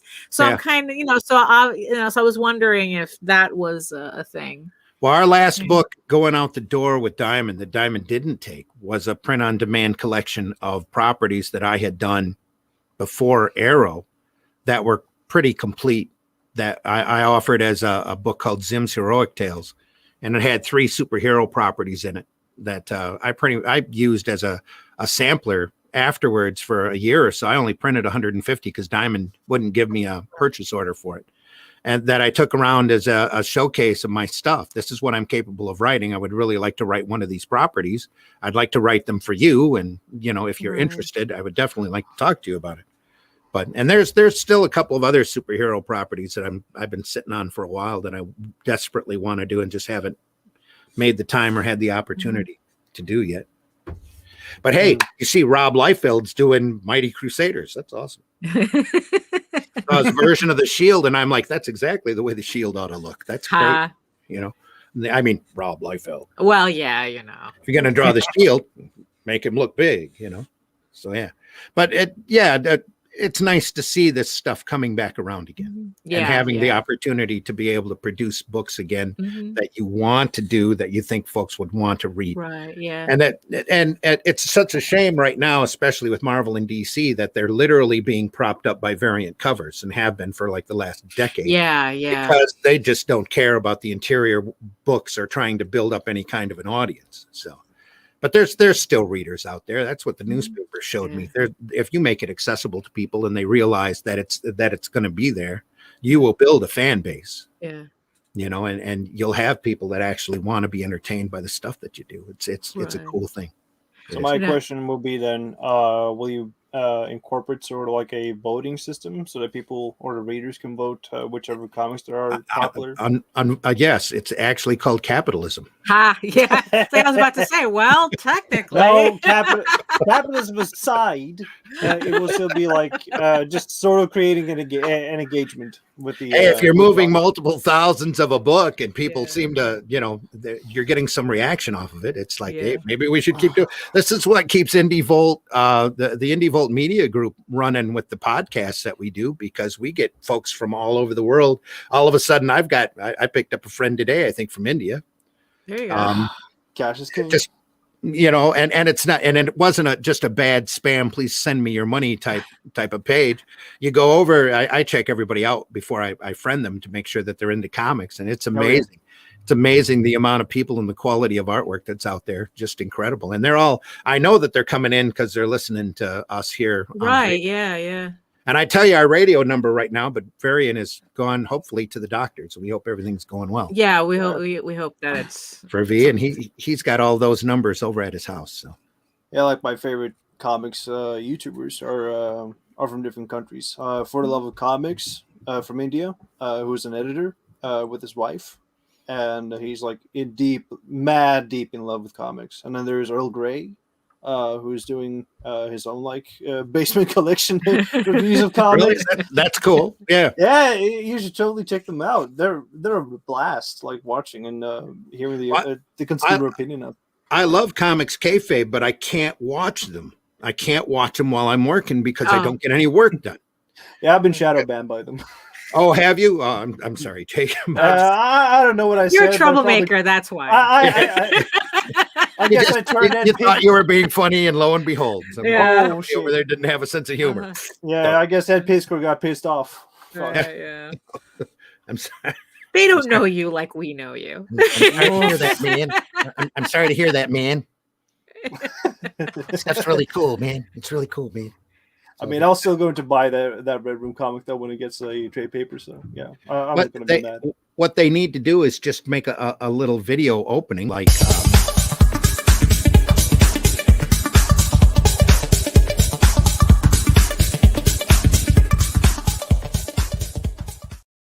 and just ride with it. Right? Yeah, exactly. You know. Damn. Kill me. Well, you have your campaign set up, Daphne. I think. Oh yeah, I do. Yeah. I have. So Let's see. since There's more than Indie Volt Revolt out there, you know. So yeah, exactly. It's like let's pop this up. This is yeah, Telltale Steve's Quest, Volume 1. So this is my first baby. When I say 1992, this is it. This is the book that started it all for me. Me and JD collaborated on this book back in the day, and we still do.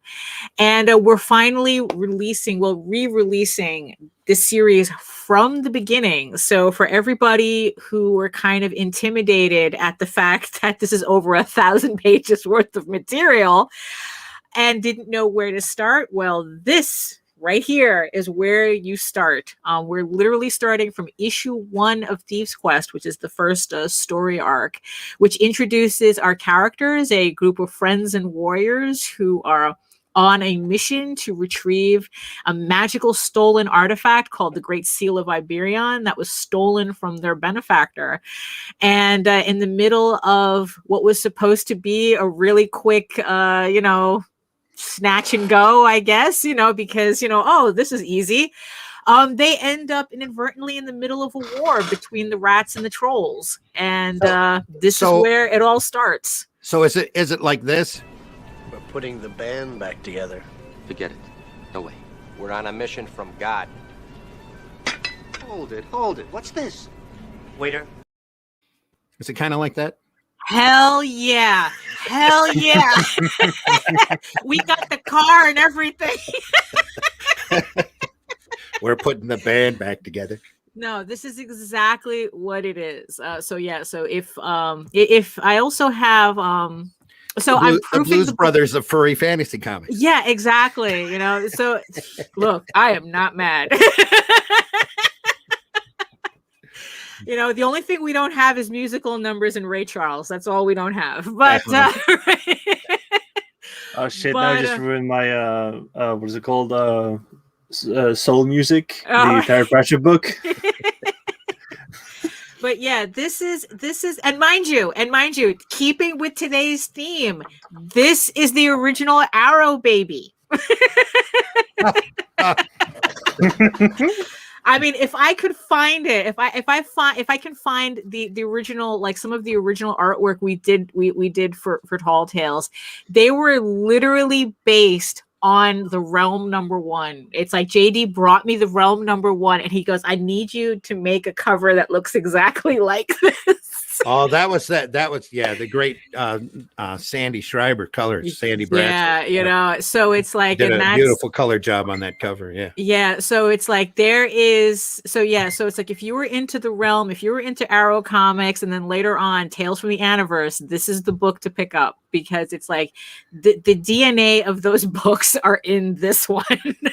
along with ElfQuest, along with the Secret of Nim, so I'm getting the books proofed right now, so hopefully in about like right before the campaign starts, I can actually show everybody what the actual book looks like. But it collects the first 5 issues of this 20-issue story arc, and if you want, I can give everybody kind of a sneak peek of the campaign itself, so that you can see. Let me see if I can change this. When does this pop up live? March 29th. March 29th. Yeah, March 29th.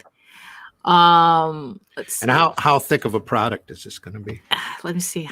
That's why I should bring it up, because I think it's 120. No, it was 158 pages. Okay.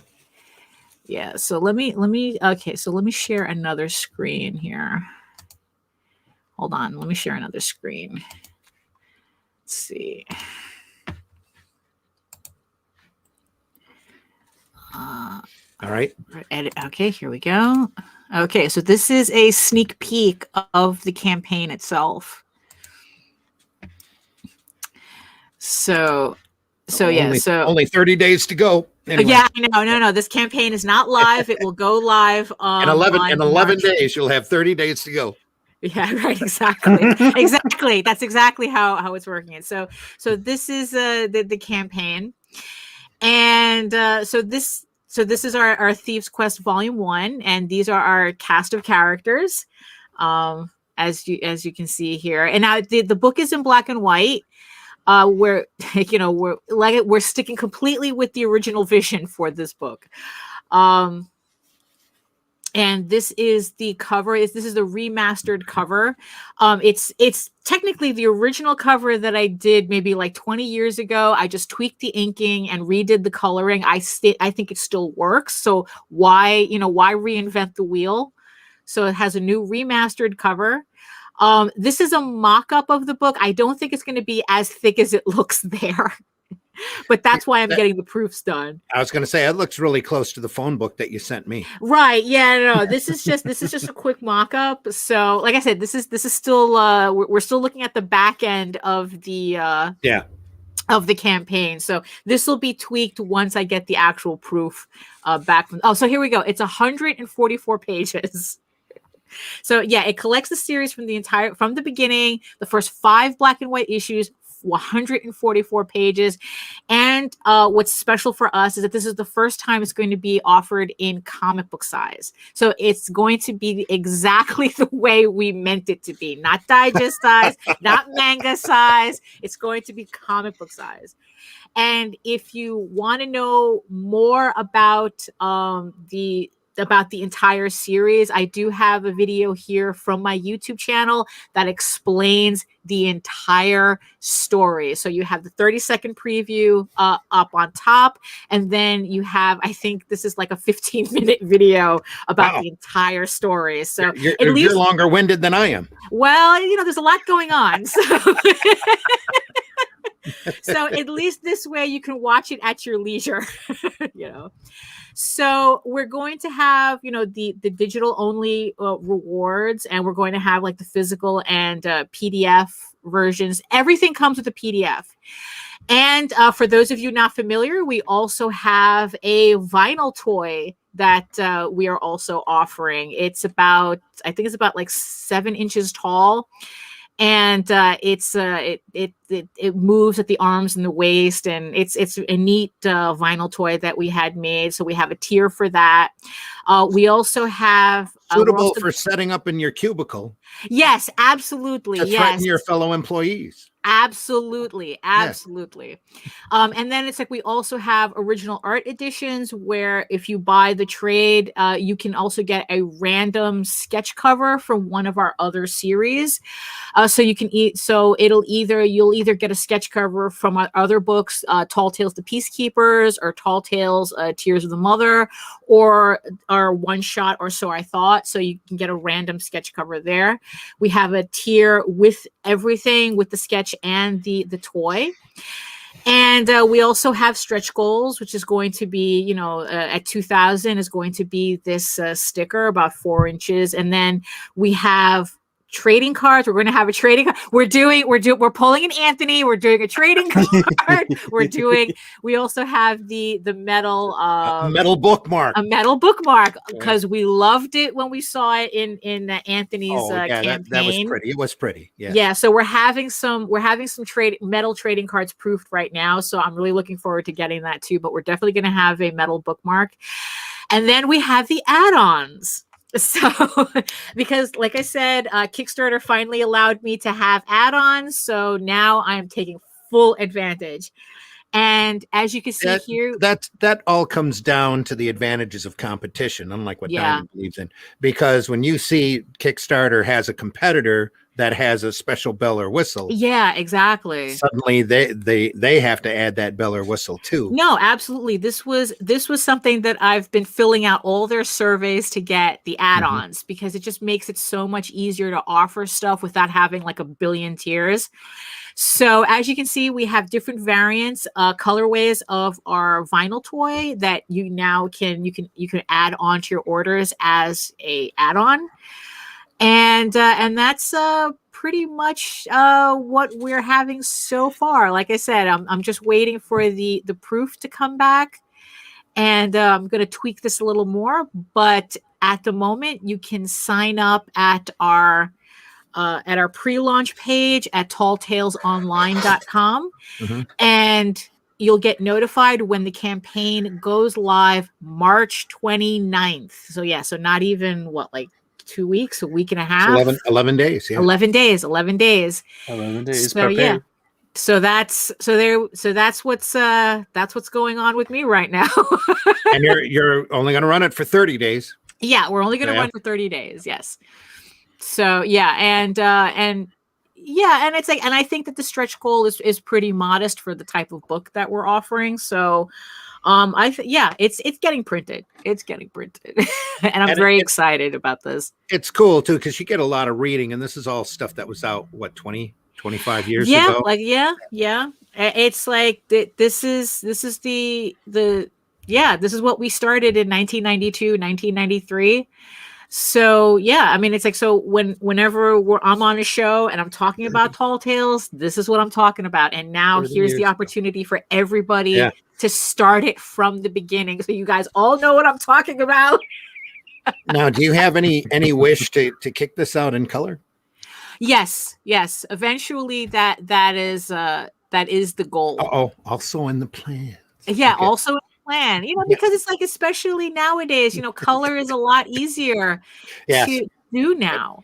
I mean, back then, it's like, my inking style was crazy because we had to make up for the fact that we couldn't do it in color. So yeah. So as the story went along, my inking got simpler and simpler and simpler. And then it's like, especially with this new series that we're doing now, the Tears of the Mother series. That one is screaming for color. So the idea is to eventually put this out in color too. Because why not? Because we can, and it's just, there's a lot of material to color though. Not crying for color. Yeah, exactly. So so it's like, so sign up. You can go to my website at egoworks.com, EGOWORKS. There's a link there there's a link there to go to Tall Tales Online, or you can go straight to talltalesonline.com. And then sign up for the Kickstarter pre-launch page there. So that, there you go. So now it's like, here it is. Here's 1992, my friends. Excellent. Yeah. But it's 150 some pages. What's your cost on that? I mean, not your cost, but what are you asking for to buy one? But $20. $20. Yeah, $20. 20 modest spankies. And that'll be on 20 spankies. Yeah. 20 modest spankies. Spankies, yes. Just like the Revolt book, yeah. Yeah. So that's, I'm extremely excited to get this book out again, into, and the fact that it's comic book size. Finally, it wasn't comic book size. I remember getting books from you that were comic size. Well, yeah, those are the ones. When we were going through Diamond and and our individual issues, we do comic book size. But how many issues did you have go through Diamond? Maybe we made it up to like either 4 or 5 before they completely banned us. They told you to stop. Huh? Was that their minimums excuse or what? They gave us the minimums excuse, but the thing is, though, they gave us the minimums excuse for like 15 years. Yeah. Like we tried to restart. And they were like, oh, no, your book didn't do well 10 years ago, so we're not carrying it. Oof. Yeah. Wow. Yeah. And then what really wanted me to go to Bethesda and burn their fucking corporate office down. DLSV, folks. It was so we had a retailer who specialized in vinyl toys who wanted to carry our vinyl toy in previews. Mm-hmm. And they told him no, because, we know those people. They didn't sell well 10 years ago, so we're not allowing you to carry a vinyl toy based on our book. Yeah. I mean, they completely interfered with this guy who was selling vinyl toys, and it was just like, Makes you wonder if they didn't have a blacklist of titles and people there that they were looking at and going, no, for real. The fact that they went after another person, because no, this we're not allowing this product in because we know them and they suck, whatever the corporate speak is. Oh man, So the fact that I could finally get this out in the format that I want, without having to worry about that is a blessing. I swear. Trish wants to know if she can buy a copy directly. Oh yeah. Right now, no. Yeah, I'm still waiting for the proofs, and I probably still have to tweak it a bit. So the 29th is coming up fast. Don't worry.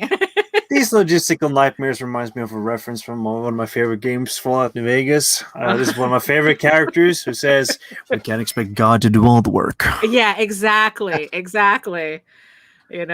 like, what is it? That whole help themselves type of thing. God helps those who helps themselves. Yeah. So there we go. So that's my baby, folks. Oh, Mike says Trish waking me up telling me she wants sketch cards. Nice way to wake up. No, that's a convention. Even better sketch. It's even not better. A card. Yeah. It'll be a sketch. Right. So. I'll tell you what. You know what? I'm feeling in a really good mood. After showing off my Kickstarter right there. So it's like, okay, the 50th backer on Indie Vault. You're gonna get a convention sketch from me. How about that? Oh, you're gonna get a mischievous sketch, convention sketch from me, comic book size. So we can fit it in a board, so it'll be nice. 50. You have to be number 50. That'll be added to the stretch goals as soon as I can put it up there. Yeah. Let me ante up. 1,000 backers, 10 tired sketches. 1,000? No, don't do that. If we hit at 500, I've already promised we'll faint on the air. Right. Okay. Yeah. Oh. Yeah. But 50. So backer 50. Physical backer 50. You will get a mischievous sketch, convention sketch from me. That'll be on the stretch goal notation as soon as I can put it up there. Right. So right after we're done, which is we're coming up to the top of the hour already. So. Oh yeah. So there we go. So we're ending on a high note here. Backer 50. Backer 50. You're gonna do a mischievous sketch? Yeah, I'm gonna do a mischievous sketch. Yes, I am. She's asking, can I back twice, lol? Now suddenly we're gonna get another 24 backers that'll jump up there, so the 25th can jump in there, and then the other 24 will just. You're not furries. Get on it. Right. Yeah. They're gonna pile on top of each other like zombies. Oh yeah, just climbing up and hugging, kissing, all that. So yeah. Oh yeah. So there we go. So Indie Vault Revolt, people. That's 50. Backer 50. Yeah.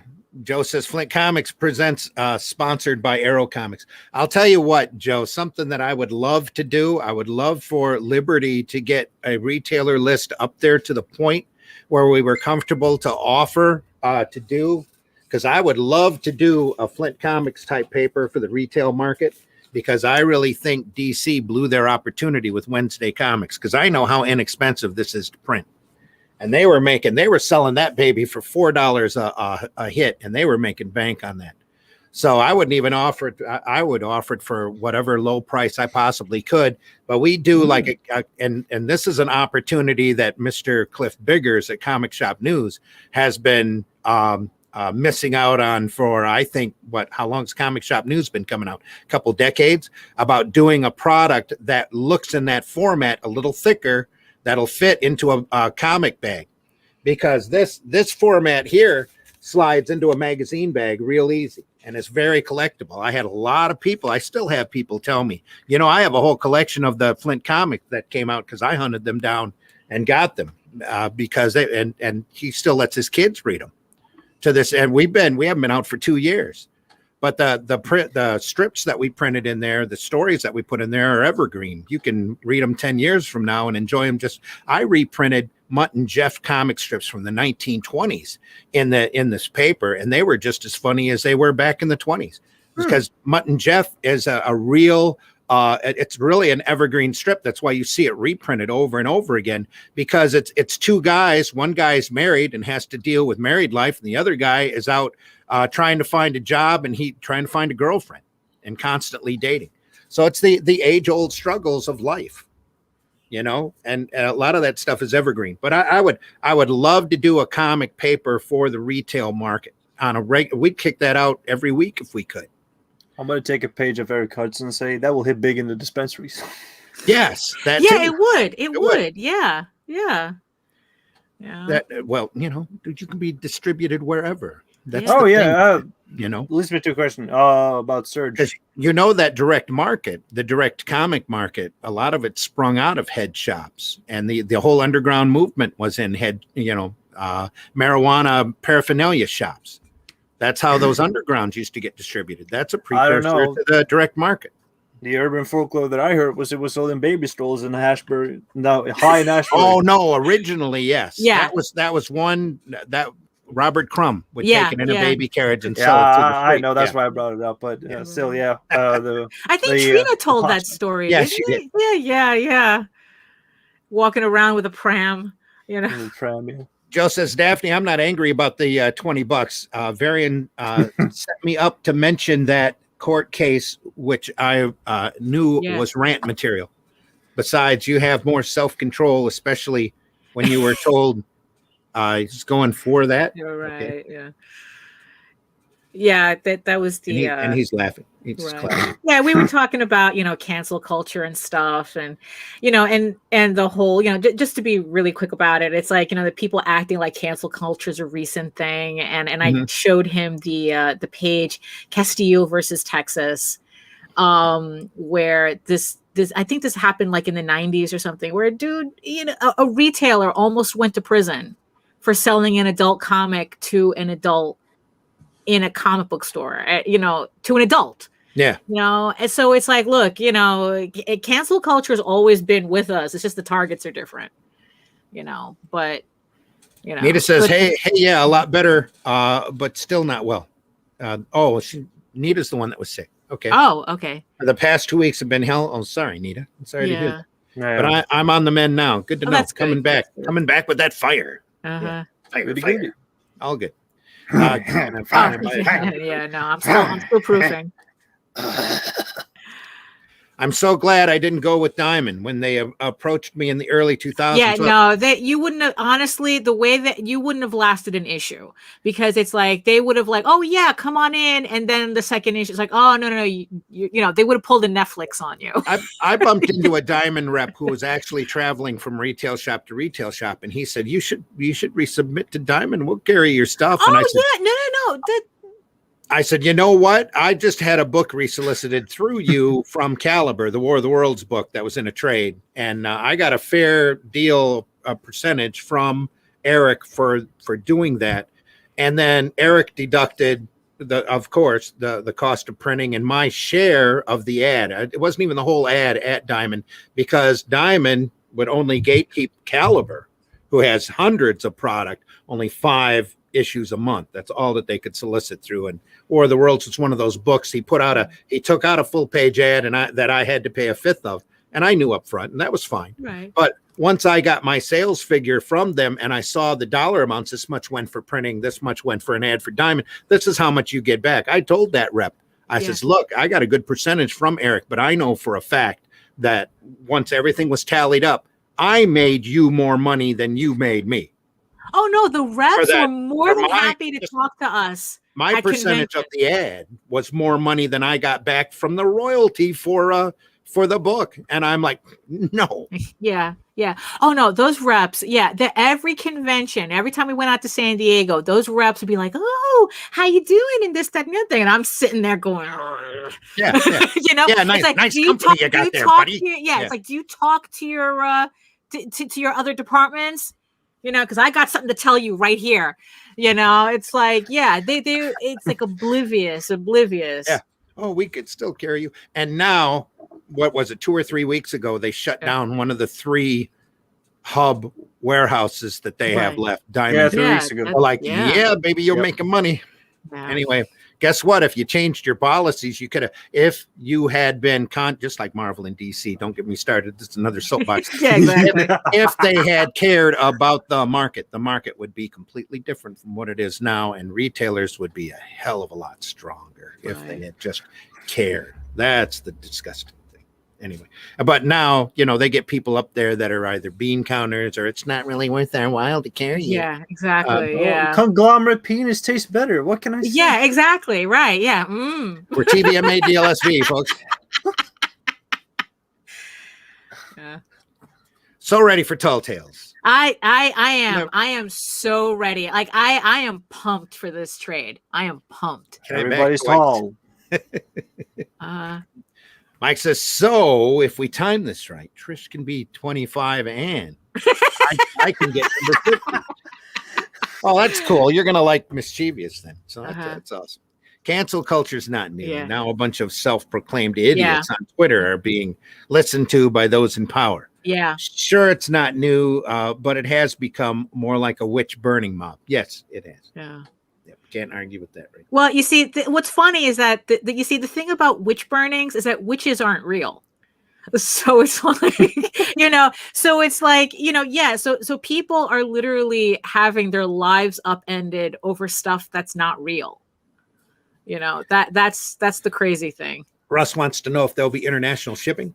You're gonna have to. Okay, right now to the UK, I can't ship anything according to the shipper that I use. So it's like, you know, that whole VAT taxes thing and whatnot. Other countries, you can contact me directly, you know, when the Kickstarter starts, and I'll calculate shipping specifically for you, because international shipping is pretty nightmarish right now. Yeah. So, but yeah, the only problem for me is the UK. That's the issue. Well, and we keep saying that there's a cottage industry out there for somebody in Britain or one of the European countries that has accessibility to Britain, for us to send files over there to them, for them to oversee printing and take a percentage like an agent. That's a really viable opportunity for somebody industrious enough out there to take advantage of that. You know, but honestly though, it's like, you know, for you, Russ, I'll talk to you later about that. We'll take care of you, Russ. Yeah, we'll make sure we're family. We're going together. Yeah, exactly. We'll go to Canada. Your family. We always work after family. Yeah. Sticking together. Jake says, can't ship me in Russ. Yeah. We'll try to figure something out. We'll work it out. We'll figure it out. Yeah, we'll figure it out. But yeah, but in general, I cannot ship to the UK. Thanks, Daphne. Jake, tell our listening audience how they can find you and where. I would likely be finding them before they can even find me. I'm on Twitter at big capital J, big capital T, and the rest is Vister with a V instead of a W. It's J Twister. Yeah, J Twister. Yeah. And you can stick around, and I'll be probably announcing soon the new AAA community anthology, 9-volt anthology, called Cosmic Unknown. Cool. Just a third anthology that I'm going to be running with the guys over at AAA Community, with Imperium Wool as the editor, and the Hail Mary maker and everything. Yeah. And please stick around and be up for just have a good day. I'm tired as hell. I've been away for 2 streams. I've been both catching Geekasm and the stream. So, yeah, I know. It's like, did you nap at least? No, I didn't nap. Shit. No. I told you between the sessions I was reading Berserk. Right. Yeah. And of course, your Detective Ted Tired story is in Revolt. Exactly. And again, thank you for supporting the campaign. It means a lot to me, from being out of bumfuck Norway. So it's a chance. That's actually the name of his town too. Well, it's not far away from hell, so yeah. Neither am I. I'm less than a half an hour from hell. Beautiful. I'm from New York. No, literally hell, Michigan. Every time it gets below 32 degrees, you have some media nut run out there and go, hell's frozen over, folks. Yeah, because no one's heard of that before. It's just as funny as the 10th time that you said it. Yeah. Right. Well, hell actually means luck, so there you go. Yeah. Daphne, tell folks where they can find you. Oh, you can find me at my main website, egoworks.com, EGOWORKS. Where you can find links to all my social media and to sign up for my Ego Raven issue 2 Kickstarter, which that pre-launch page is also live now. You can head over to talltalesonline.com, TIILS, where you can sign up for the Tall Tales pre-launch Kickstarter, which goes live March 29th. You can also read the first 20 issues of Tall Tales online there, and you can also read the first 5 issues of Ego Raven at egoworks.com. Like I said, all my social media is there, all my galleries, and also including a link to the infamous House of Bob uncensored furry porn collection, which you need to register to see, but it's all there. Daphne, do we have something we want to add to this? You can also find Daphne Lage's story, Mischievous, and her great cover available on Indie Volt Revolt. And remember, backer 50. Backer 50. Backer 50. It's a Mischievous illustration by Daphne. Now, before we leave, we have one little bit of business that we absolutely have to run, and that is for the Indie Volt Awards coming up September 18th. We're streaming live from Dave & Buster's. Here is that ad.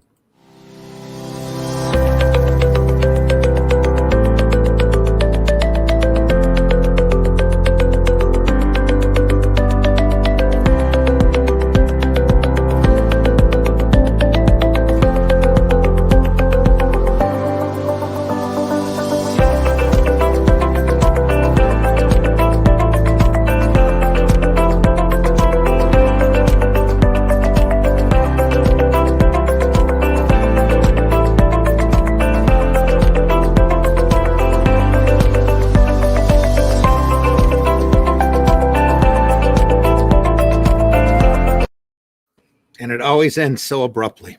Yes. For more information on that, Indie Volt ad or indievoltawards.com.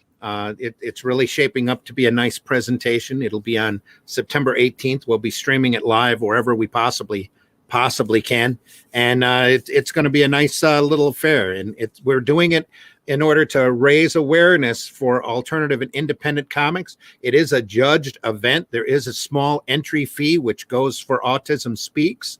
But we are all going to be looking at, there's a set of judges, of which I'm happily one of them. We're all going to be reading anything that's submitted, except I have to remove myself from one product that's already been submitted out of I guess you would call it a conflict of interest.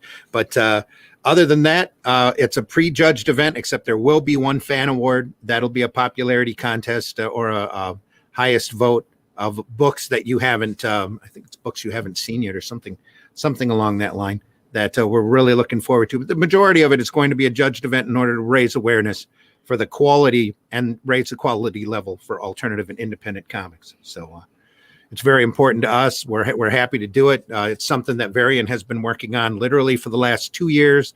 They got stalled due to the bug. And when things looked like they were clearing up a little bit, Dave & Buster's literally came back on him and pestered him and said, we need to do this. We need to do this. Let's do this. It's important to them. It's important to us. So we're going to do it. And that'll be September 18th.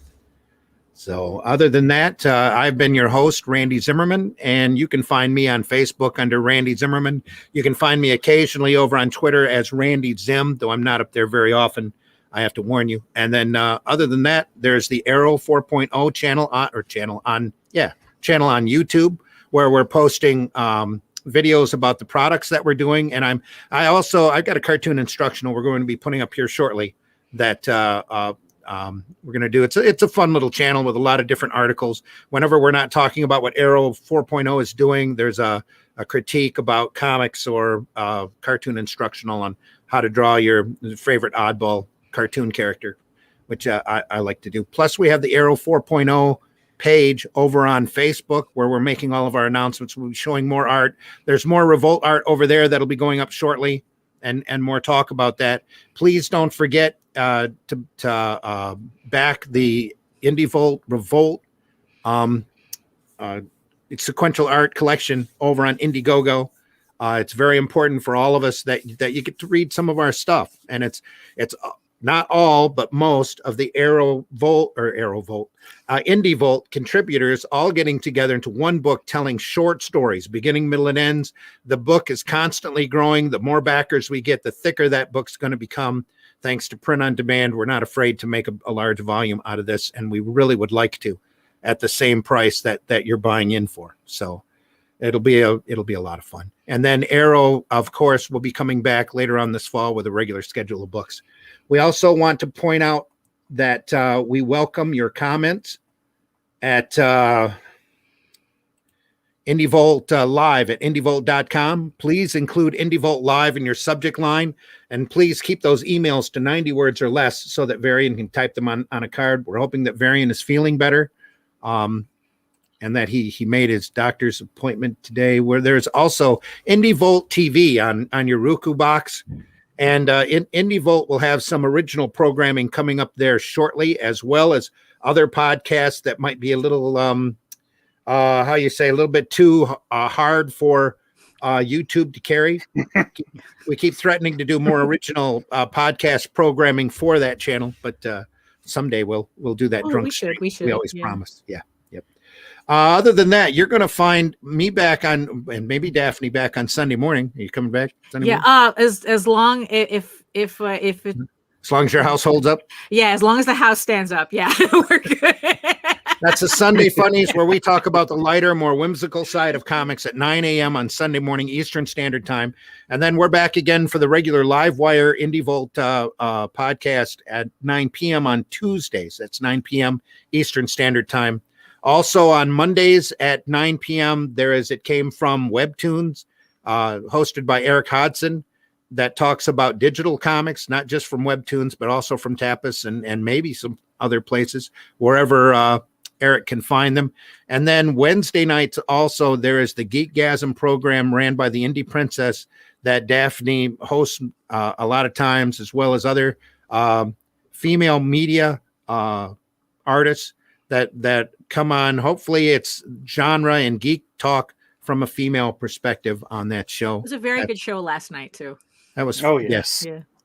That's 9 p.m. Wednesdays, 9 p.m. Eastern time. So we want to thank all of our radio listeners out there. We don't have our numbers, but we know that you're there, and we deeply appreciate you being with us today.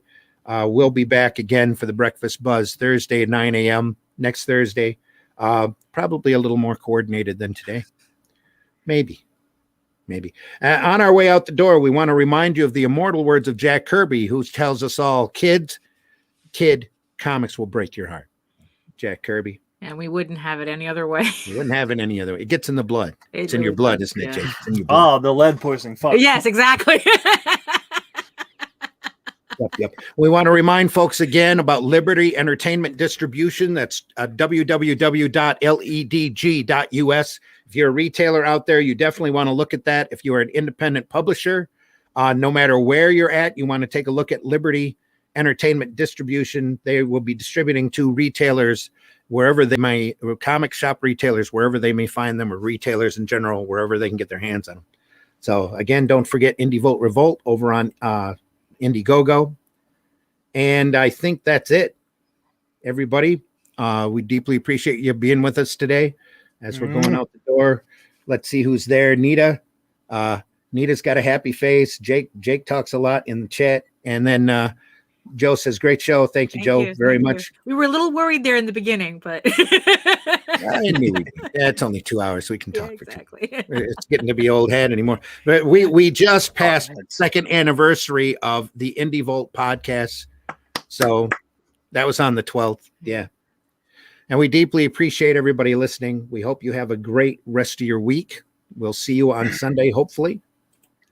And it's time to go. Take care. Any last word? Just buy indie comics, man. Indie comics. And especially ours. Indie Revolt, Tall Tales, Oswald Chronicles. You know, please, I want show work. the love. Yeah, I want work. Show the love. Thanks a lot for listening. Yep. Well, we shall see you soon. I'm not wearing any pants. Film at 11. Oh, and I was trying to be slick here too. Yeah, well. Ciao. Trying to find the right thing. Ayo. There it is. No, that's not it. Hang on. There it is. All right. Can't nobody tell me nothing.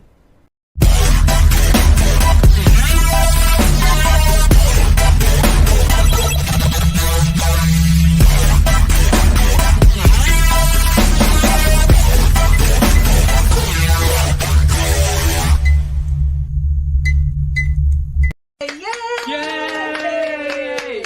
Think about what you've accomplished. Do you draw the Flintstones naked? There's a market for that.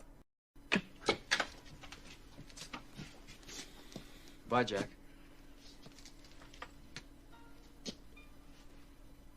We really shook the pillars of heaven, didn't we, Wayne?